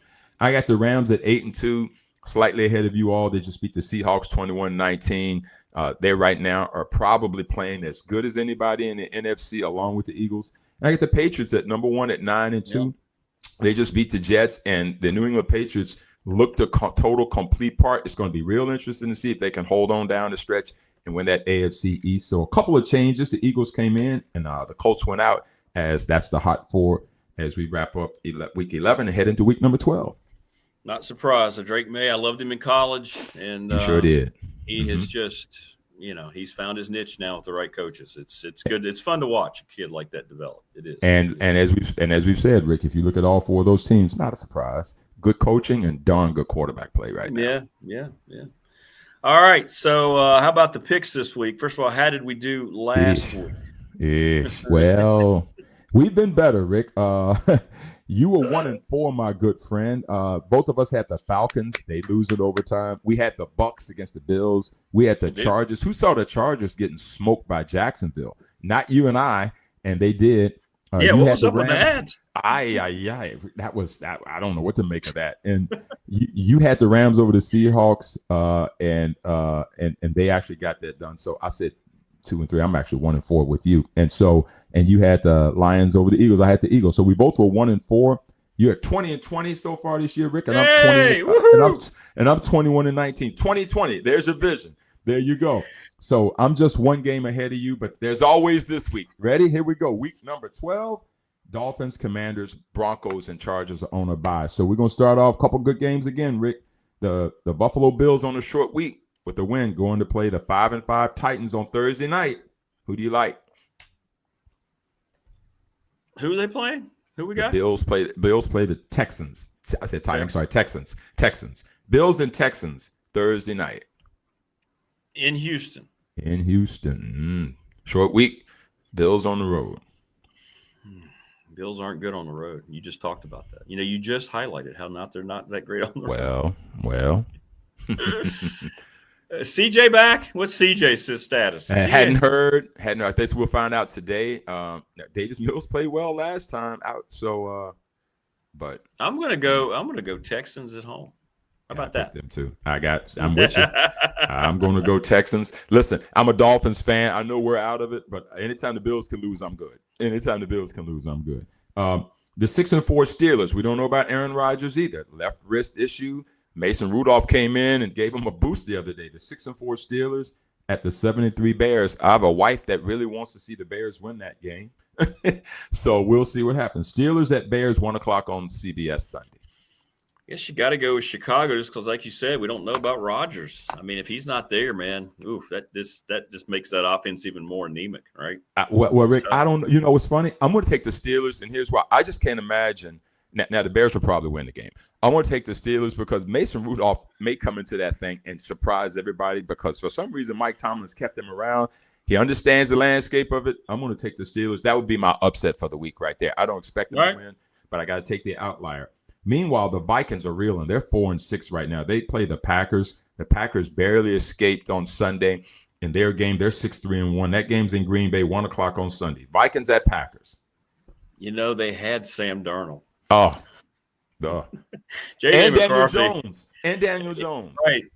J.J. McCarthy doesn't look the part to me. I'm going Green Bay. Rick, he was missing wide open guys, wasn't he? Oh gosh, they didn't look good. They blew that whole thing, man. They blew that whole thing. And they know it now, but they're stuck. They with know what it they're now. stuck with. They know they're stuck with what they're stuck with. The 8-2 Colts coming off of a bye at the 5-5 Chiefs. Chiefs really need one right here, Rick. Colts are coming in trying to get that 1 seed in the AFC. I know where you're going. So here's where we are with the officiating. The league's not going to let the Chiefs go under 500. I knew you were going to say that. Chiefs win at home. I actually picked the Chiefs too because I knew you were going to say that. I said you don't even care about how the game's going to be. They're not going to let them be 5-6. No chance. Is your girl Taylor Swift going to show up too for a little bit of energy? Lord, let's hope not. Let's hope that's over. I don't think they show her much anymore. God Almighty. Well, here we go. Final game of the week. The 6-4 Bucks 2-game losing streak against the hot Rams. That's a Sunday night game. The 8-2 Rams are at home, if that matters. But I don't know if Tampa travels like, say, the Steelers do. Meanwhile, that's an 8:20 game. Who do you like? Tampa and the Rams? Yeah. No, I'm going Rammies. Come on, that's my team, man. That was a layup for you. Yeah, that was a layup for you. You still got to pick them. And so I took the Rams too in that one. I can't imagine they would lose that game. Although we know this like anybody. I get repetitive in this. Sorry, listeners and viewers. Somewhere in this league, somebody's going to do something this week that you didn't count on. I don't know if this will be the one or not. I also took the Rams, and so those are our 5 picks for this week. Let's see if Rick can move ahead of Dave in the standings. This is not a conspiracy. We just pick them. We never even talk about them. No, we never even talk about them. We just this pick is them. the first time we hear about them, and so we'll see how it goes as we head into week number 12. Next week when we talk, Rick, we'll be getting ready for some turkey as we get into Thanksgiving. Wow, and of course, right. you know, like I know, the NFL really begins after Thanksgiving. Bro. Yeah, it does. It does. We have 3 games again, right? Yep, 3 games. Okay. Yeah, okay. And I believe always Lions, always Cowboys. I think the Cowboys may play the Chiefs. Who's the night? I wonder who the night game is. Ravens, Bengals. Joe Burrow may come back, although Bengals aren't in it, but they may just want to try to mess up Baltimore's season. And so it's always fun to watch. Lamar. I love that. Always. Yeah. He needs to start running the ball more, though, Rick. He hadn't run the ball. He hadn't run the ball a lot. I wonder if he's just waiting because of that hamstring to unleash when it matters. Yeah. Just hang on, and then when he needs it, go ahead and I can still run. Hey, look at me. I'm still that guy. Yeah. Y'all keep forgetting about me. I'll remind you. That's right. Yeah. That's right. That's it. All right, brother. Have a great week. We'll see if we can bring back a dub tonight from Columbia, South Carolina. Down 77. Y'all go get that dub. We'll be watching, man. We'll see you Friday against Wilmington. All right, yeah. We'll see you at the big Wilmington home game. All right, brother. That'd be a good one. All right, brother. Thanks, man. Good stuff. Yep. David Smith, our NFL correspondent. And a great take that he had there on James Franklin coming to Blacksburg. Keep hitting us up in the McClellan Chiropractic chat room and on the Professional Door Incorporated text line. Get a lot of response. Keep your BDST fan question of the week brought to you by Ryan Pry. How many wins next year? Getting a lot of response. A lot of response on that already. We want to thank Louise Baker, Long and Foster Realtors, for allowing the opportunity to have this next gentleman on. And he and I have been doing this for over 15 years now on BDST. He is the best in the biz. He is Mike Burnop. What's up, Michael? Good to see you, brother. Good to see you too, Rick. Good morning. It's a new day and a new dawning of a new era. Yeah. What can you talk about today? Yeah, we got some stuff to talk about today. Before we get into that, I want the story. We talked about it. I thought about you all week. I'm sitting at the Greenbrier, and I swear this is true. Radford's playing up there, and I'm sitting there on Sunday. And I knew you had the late game in Tallahassee. You had talked about it. I knew you had a 2:00 tip at the Castle, and we tipped off around 2:30. I'm sitting there going, first media timeout. I wonder if Mike made the trip back to Castle. So tell us about the whirlwind you were under, man. So we got back to the hotel. It was probably about 1:00 in the morning, maybe 1:15, something like that. So we get about, 3 hours of sleep. I think we got up about, I got up at 3:30. We left the hotel a little after 4. I got to the airport and the flight was delayed a little bit just because the flight crew had to give the okay. And I don't know if they got there late or what happened, but they ended up getting there and then they finally gave the okay. We got boarded, got to Atlanta on time and had about a 2-hour layover, which is scary because you're sitting there thinking that clock's ticking. I could be there. Absolutely. And so we had to change gates one time. That's always frustrating. That's great. Yeah. So then we finally got to Roanoke and got the bags, literally drove right back up here. I dropped Zach off. I went to the office, changed clothes, and went right to Castle. Yeah, that's how it went. And then the game was there were like 50 fouls. I don't know. There's yeah. There's no flow to the game, and then it took forever. So finally got home, and it was like crash and burn, man. Get a little bite to eat, and you just start dozing off, You're done. Yeah, you're done. Well, congratulations. That's cool that you made it, man. I'm glad. That's awesome. And I love the fact you just went straight to the arena. Let's just go get the game over with. Let's go. Get her done. Well, obviously, celebration day for Tech. I knew yesterday was the day that something was going to happen one or the other, and it happened all right. And the candidate they've been honed in on for a long time that you've known about, and obviously I try to explain to people, I'm never going to put you in that situation to get into it with your relationship with Bruce, but this is a home run. I mean, this is exactly what Tech needed, Mike. This is going to be, it already has been so uplifting to this fan base and the Hokies community. They needed something good to happen, and they got the guy that they wanted. and he's a proven winner. His track record's great. He's an excellent recruiter in the state of Virginia and all over the country, really, when you think about it. But, he was at Maryland for a long time as an assistant, and he knows the area. And when Brent Pry was his defensive coordinator, they came down here and plucked a lot of players out of the state of Virginia, as you know. And so I think being within 6 hours of State College, that footprint's not going to change.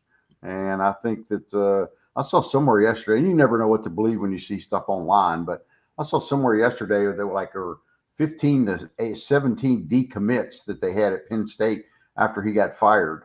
So if that's the case, how many of those guys might he bring to Virginia Tech? And how many of the players that were at Penn State might just take off and come and follow him here?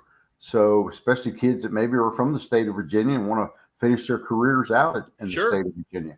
So, yeah, you never know what might happen. But, yeah, they got who they wanted and worked out great. This thing with this press conference, having it tomorrow morning, I think part of that was because the men's basketball plays Wednesday night. The women's basketball team plays Thursday at 6. So it's kind of like you got to allow for shoot-arounds and stuff like that, as you know. So they wanted to get the press conference before Friday. Since the Miami game is this weekend, it's sold out, and I'm sure they probably want to try to get a bunch of recruits here for that to welcome Coach Franklin maybe. I'm not sure the schedule of the rest of the week, but yeah, so that press conference will be tomorrow at 10 o'clock, open to the public, Castle Coliseum. I'm sure they'll do it up first class, and it'll be a fun affair. But yeah, it's going to be great to have him here and see what he can do, get him started, get this class put together, and time to rock and roll.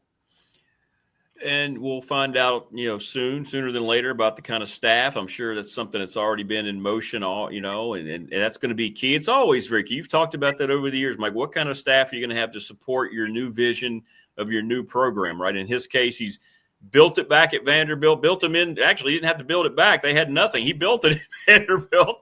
Kept it going at Penn State after the Sandusky. Bill O'Brien did a nice job to put it in a certain spot. He took it to another level. Heck, he had him in the playoff semis last year. Now he's trying to bring back this program that Coach Beamer built, back to the same, scenario or even better, right? Yeah, and I think when you look at all the coaches that are out there that have been fired, Rick, most of those guys got fired because they were losing, right? And maybe didn't have a great record or program wasn't going in the right direction. I mean, you look at what Penn State and what he was able to accomplish up there. And like you said, getting to the semifinals last year, 6 games in, he's gone, right? So of all the coaches that are out there, I think he was probably one of the most sought after, if not the most sought after coach. And with this proven record that he has, the games that he won and the bowl games and all that sort of stuff, yeah, I think it's a home run hit. And I'm glad it worked out. I don't know any of the details about the money yet. I'm sure that will be coming up soon. But yeah, I'm glad they got the job done. And congratulations to that committee and to Witt and obviously Dr. Sands and the people over in Burrs Hall for getting this thing finished. John Rokovich, I don't know if you know him, but he's a guy that he don't mess around. They're going to get it done. Yeah. And they got it done.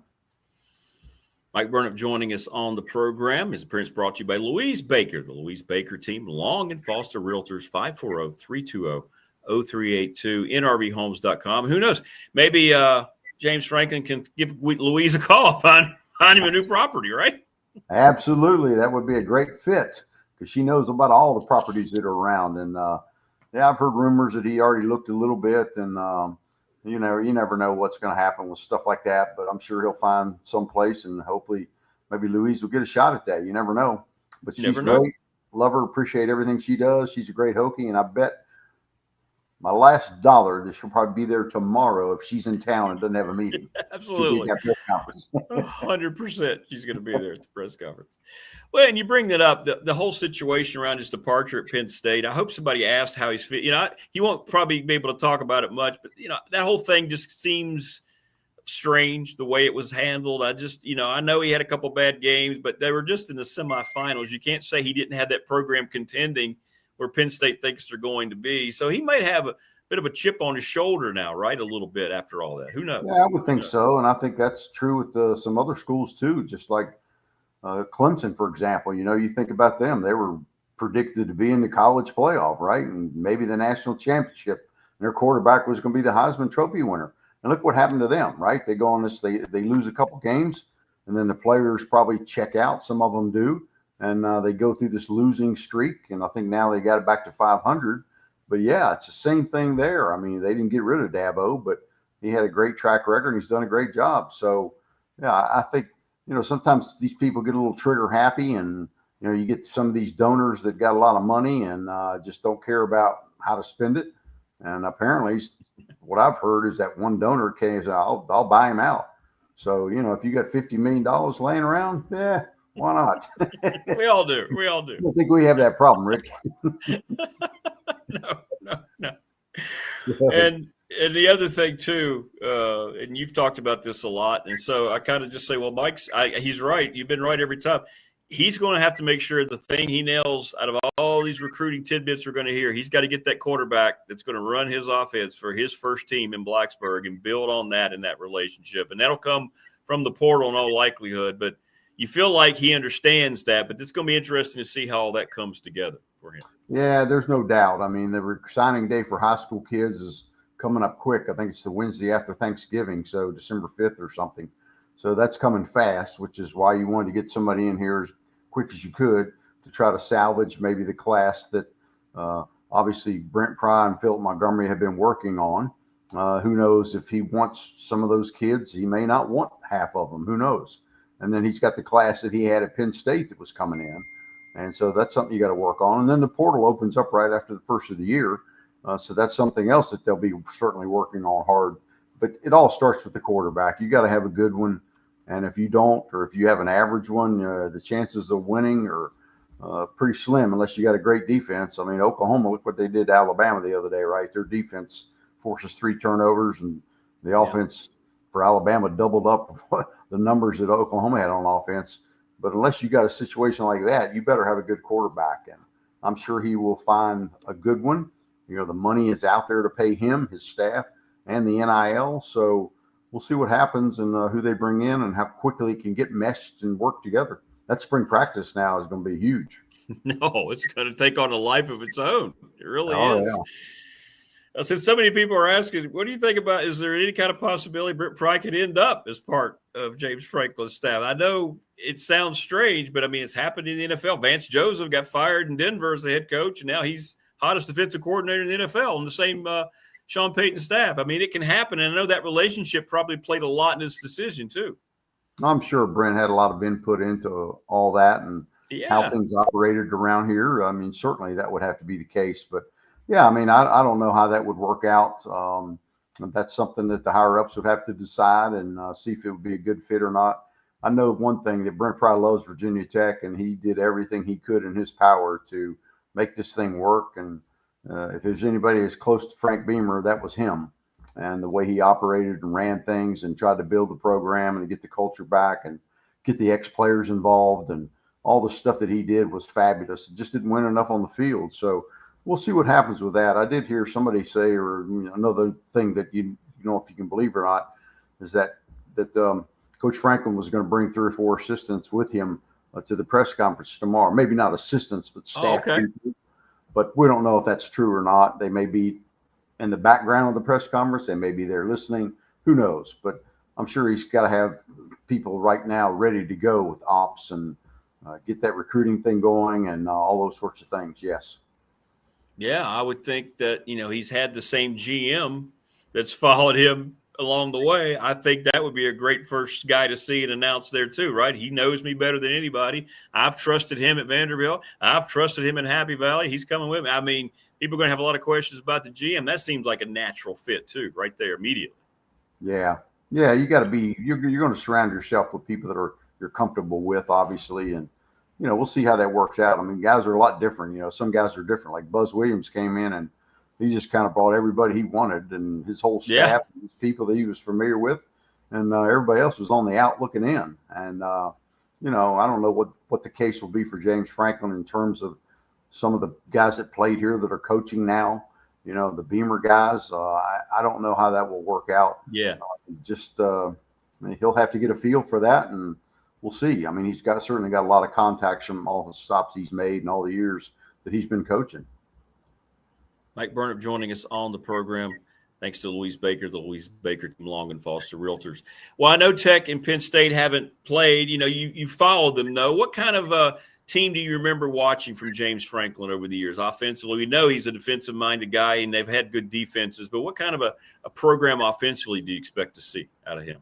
I think you'll see something that's balanced. He's had some great offenses through the years. And I think that'll be the case again. I think there'll be multiple. They want to be able to run the football, but they got to know you got to be balanced nowadays. You got to spread the field and get the ball to your playmakers. And he's known for his defense. I think that certainly be a strong suit. But I think offensively he'll be a guy that's going to spread the field out and make you defend it sideline to sideline and look for the great matchups. So he's a great mind. He's had good coordinators, and I'm sure he'll be right on top of all that. And he's recruited tight ends. He's had some really good tight ends. You're going to see that become a staple again in this offense, just like it was under Coach Beamer. Yeah, tight ends and linebackers, man. That's what Penn State was kind of known for, their linebacker play and their defense play. I think that will continue for sure. And, he's had some great quarterbacks too, that guys that maybe flew a little bit under the radar, but they were winners. And that's the kind of guys that he's going to get. Well, we'll see how all that goes tomorrow. And, looking on the field, got to get your take. It was a strange vibe watching Florida State, especially in the second half. That game just seemed to have no emotion, no flow to. What were your thoughts on the Hokies in Tallahassee? They had some opportunities early to score, and it just never seemed to come together for them. Well, it was a weird game because both teams only had 8 possessions. That's almost unheard of in college football now. I mean, usually you'll get 13, 14, 15 possessions. But, the pace of the game, the way the Hokies are running ball, at one point they ran the ball 16 straight times. And so, the clock's going to turn away. And they had success running the ball, which was good. And they wanted to be a little more balanced. I think it was the third play of the game. The Hokies were moving the ball pretty well. And, Kyron took a chance, threw the ball down by the end zone, and our receiver, Aiden Green, slipped. The players were complaining about the turf all night. Both teams were slipping. I mean, he said the field was really soft and slick. They changed shoes several times. But Aiden fell down. The guy had an easy interception. They didn't score, I think, off of that one. But then they got on a roll and just scored on every possession after that. Florida State did. And, you just couldn't get any flow for some reason in the second half. And they were just fighting an uphill battle. The running game was there. Drones got a little more comfortable in the second half, but still, throwing for 125 yards or whatever it was, that's not quite enough. And, it's good to see him run the ball. I think Hawkins had a great game, over 100 yards rushing. Kyron ran the ball well, but just couldn't make enough big plays down the field and couldn't stop the explosive plays. It seemed like both teams were really good on third downs. I mean, Hokies were like 7 of 11 or something, or 8 of 12, and same thing with Florida State. It was just a game. It was just kind of weird. Everybody's moving the ball. Nobody punted, Rick. I mean, think about that. Neither team punted. That hadn't happened in college football in quite a while. And so it was a weird game. And a lot of people down there were talking, we know a lot of people down there at Florida State from the years. Yeah. And a lot of people are thinking that, hey, if Florida State had lost that game, they were going to fire Norville. And they were after Franklin too. So a lot of people are calling it the Franklin Bowl. That's what, people were saying, hey, who's going to try not to win? So they have the best shot at getting James Franklin. The problem was, his buyout's like $58 million or something we hear too. So they spent all that money on renovating the stadium. They put these 8 luxury boxes in. They built that facility, the indoor facility, the football facility. And so, if they're going to come up with another 50-some million, that's hard to do. Yeah.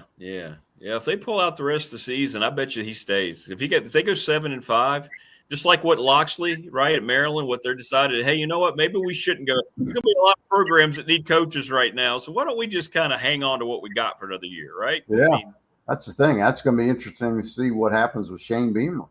That they had that lead at the half up there against Texas A&M, and the second half didn't go their way, and they ended up losing that game 31-30. That was a tough pill to swallow there. But again, what do they do in a situation like that? It's there's so many jobs out there, but there's only so many good coaches to fill them. and it's going to be interesting to see where those dominoes fall. I know. What's Lane Kiffin going to do? They gave him kind of an ultimatum. You sign this contract within 2 weeks. Yeah. We need to do something. Right. You're either staying or you're going. You sign the extension or get out. We got to get moving here. There are people that think he's coached his last game at Ole Miss, that he's not going to respond to that, and he wants the LSU or Florida job. I don't know which one he wants the most, but Jimmy Sexton's going to make sure he gets in the one that he wants. But he's going.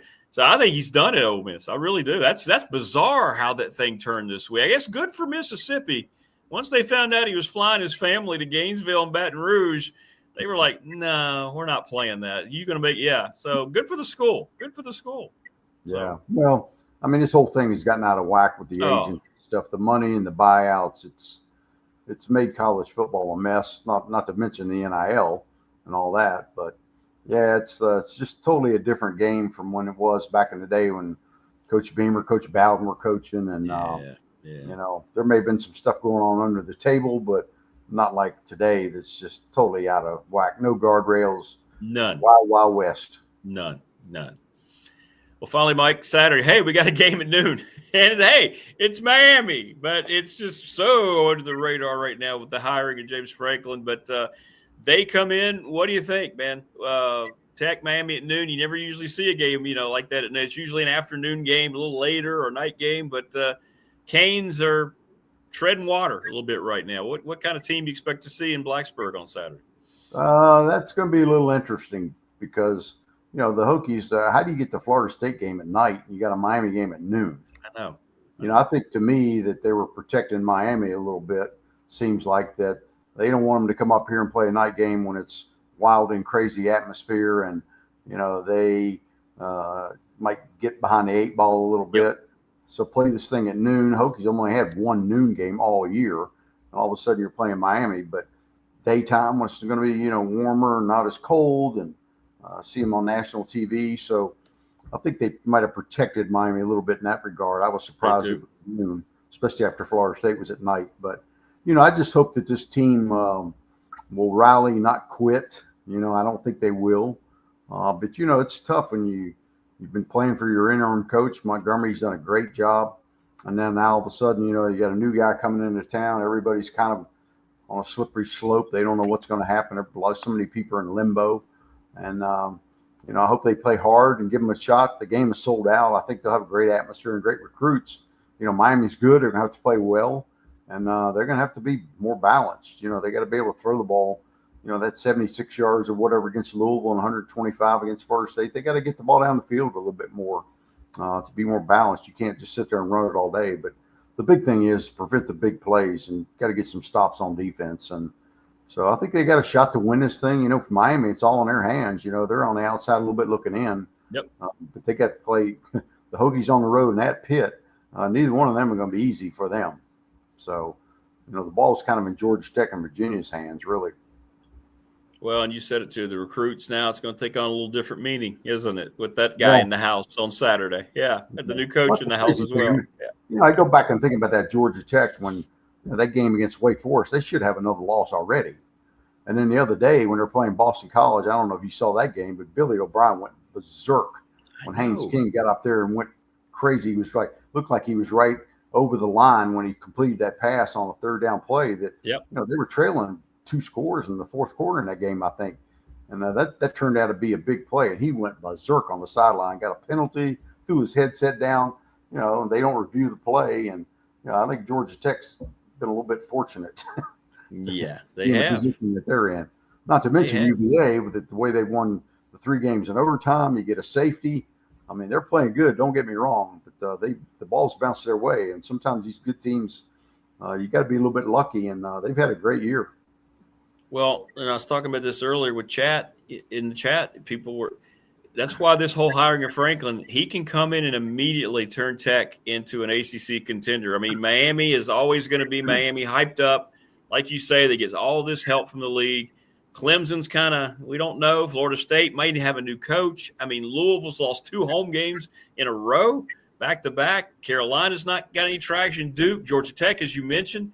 It's right there. You can make an impact in year one. Did anybody think Kirk Cignetti was going to go to Indiana, which is a cesspool in the Big Ten, and have him in the playoff in year one and have them 11-0. No, I'm not. I know it's a different scenario, but boy, it can happen in 1 year. It can. It can happen, yeah. Especially if you have a great recruiting class and you get in that portal and get the guys that you need to come in and fill in the spots. Yeah, I think that league is wide open, as we've talked about, and I think James Franklin will handle that extremely well, and I think he'll be a perfect fit, get the job done, and I know everybody's excited about it. They're going to try to get that season ticket number up, and it's going to be fun to watch. There's no question about it.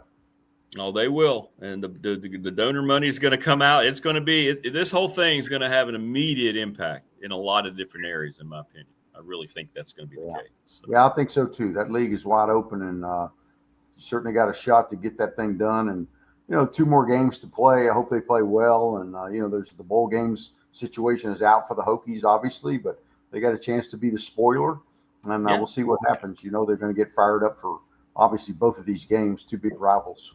But they're both absolutely. Ranked. It's a great opportunity for them. That's what you want as a player, Yeah, sure is. And some of these guys may be trying to audition, right, for the new coaching staff. You never know. You never know. All of them are. All of Coaches them. do. Coaches the same way. 100%. So absolutely are. And I hope Monty gets a great job somewhere. He's been fabulous to work with, and just so positive and upbeat, and keeping these guys in the train on the tracks. And I hope he gets a great job somewhere. But what he did for the Hokie Nation and this team this year, he needs to be applauded, because that was not easy. Not a lot of guys could have gotten as much and had gotten enough juice out of the lemon as he has with what was presented to him. 100%. You're right. He'll get a job. So he'll be on a staff somewhere next year. There's no question. And hopefully he'll get a head coaching job somewhere. I would love that. Yeah. Getting back in there. So, should be fun to watch. It's going to be interesting, and it'll be a wild and crazy press conference. I remember when they hired Buzz, man, they did that thing up right, and Castle was packed, and they put on a show down there, and I'm sure that's what's going to happen tomorrow. It will be. Well, Mike, listen, thank you so much, man, and thank you, Louise Baker, Louise Baker, Team Long and Foster. And, man, I hope you're catching up on your rest. You got some hoops. You got a big game on Saturday. You got the presser tomorrow. You got a lot of stuff going on. So. Yeah, and then we're going to be leaving Monday to go to the Bahamas for the basketball, and hopefully try to get back to Charlottesville Saturday. You'll be back in the same scenario. This is going to be a little bit worse traveling internationally. So, it's going to be fun to see. What's the Bahamas game schedule? Is that 3 games out there or 2 games? 3 games, Wednesday, Thursday, and Friday. You got to play Colorado State first. So then that determines what bracket you're in and when you're going to play Thursday and Friday. So the key is to win the game Wednesday against Colorado State, because then I think we can make the game Friday and get back Friday night, fly back up here Friday night to Richmond or D.C. and get to Charlottesville. I just hope that game's not at noon. Oh, no. That's right. Yeah. They put the 6-day hold on that one, too. Yeah, they did, didn't they? They did, didn't they?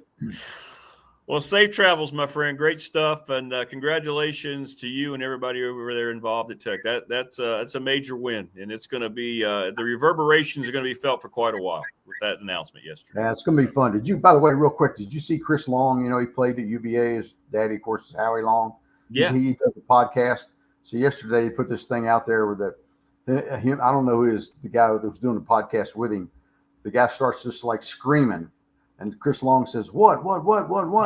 He says, Virginia Tech hired James Franklin. And Chris Long went, F me. Still that UVA guy, right? Yeah, that was kind of priceless. And the other guy said, man, you better win this year, because he's going to get all them recruits. Yeah, that's right. That's exactly right. That was funny. He will. And he will. All right, Mike. Take care, brother. Good all right, Rick, you take care too. Good luck in hoops. Thanks, man. Yeah, we're traveling down to Columbia tonight. See how it goes tonight. So yeah, we go down there later on. So that's what I thought. I thought you did. All right, brother. Take care, man. Good stuff. You too, Rick. See you. Thanks to Mike Burnop. His appearance again made possible by Louise Baker, the Louise Baker Team Long and Foster Realtors, 540-320-0382. Good stuff today. Great chat as always.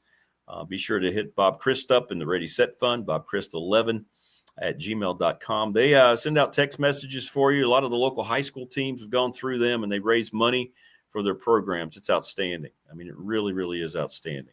We want to thank Professional Door Incorporated, sponsor of our text line, of course, at 540-391-0788. Go give Travis Williams a call. Go see him if you're looking for employment. He wants to make a career out of your next job, and starting you out at $20 an hour, man. They want to train you too. National Bank member FDIC. Thank you to Larry Ramsey, the official banking partner of this program, and yours truly. Getting a lot of responses, Ryan Pry, the attorney on 701 West Main Street in Radford. We're asking for your BDST fan question of the week. Answer 2, Virginia Tech's record next year with James Franklin year 1. And you look at the schedule and everything. Little River Heating and Air, Charles Lee, 1095 Radford Street in Christiansburg, 540-553-2971. The best to take care of your air and heating units. That can be very costly if you don't. And if you need new ones, they'll make sure they keep the cost down as much as possible. We're presented every day here on BDST and YouTube by Pulaski County Sports Entertainment. Thanks to Jonathan Sweet, Tim Miller. Had a great time yesterday with Jonathan Sweet. That was so much fun. So much fun to have him on. Mark Hunley, McClellan Chiropractic, the sponsor of our text line. Great, great stuff. Thank you so much for that. Mark is the best, the absolute best. Family Fencing, sponsor of our studio here, 540-200-8294, familyfencingnrv.com. They will work through the wintertime for you. Thanks to all the folks at Lawson's Mobile Home Supply, James Lawson, 540-381-8011, and the NRV Super Bowl over in Christiansburg. 25 years they have been in business. It's outstanding.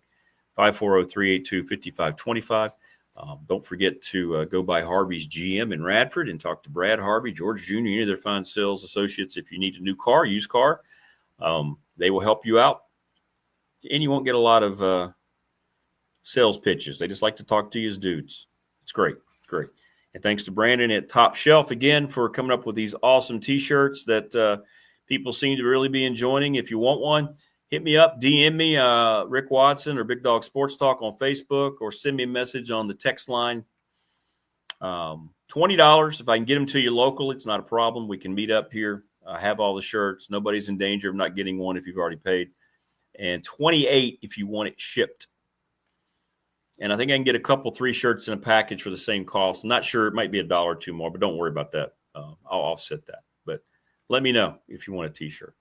And good stuff here today. Thanks to Marva, Brian Seigla, David Smith, Mike Burnop. We'll see how tomorrow goes. I know we'll have Keon Brown, Damian Sordelet might develop on Wednesday. Try to see if Bill Ross is available tomorrow as well. But I'll be getting back late. late. So it'll be a little sleepy-eyed in the morning. But, hey, we'll be here to talk about it. Thank you, Tebow. Yeah, we'll see. Well, I'm not going to say it that way, Tebow. I know what you're saying. Good stuff. Get to see Jen tonight, too. I think Jen's going to be there. So that'll be good. That'll be good. Hey, congratulations again, Hokie Nation. Told you it was going to be the action day, and it all panned out. That's great. October 20th, stayed solid. Congratulations. Enjoy. You've earned it. You're terrific fans. Your support, we've talked about it through all these down years, it's amazing. And I'm so glad people can celebrate and revel and be happy.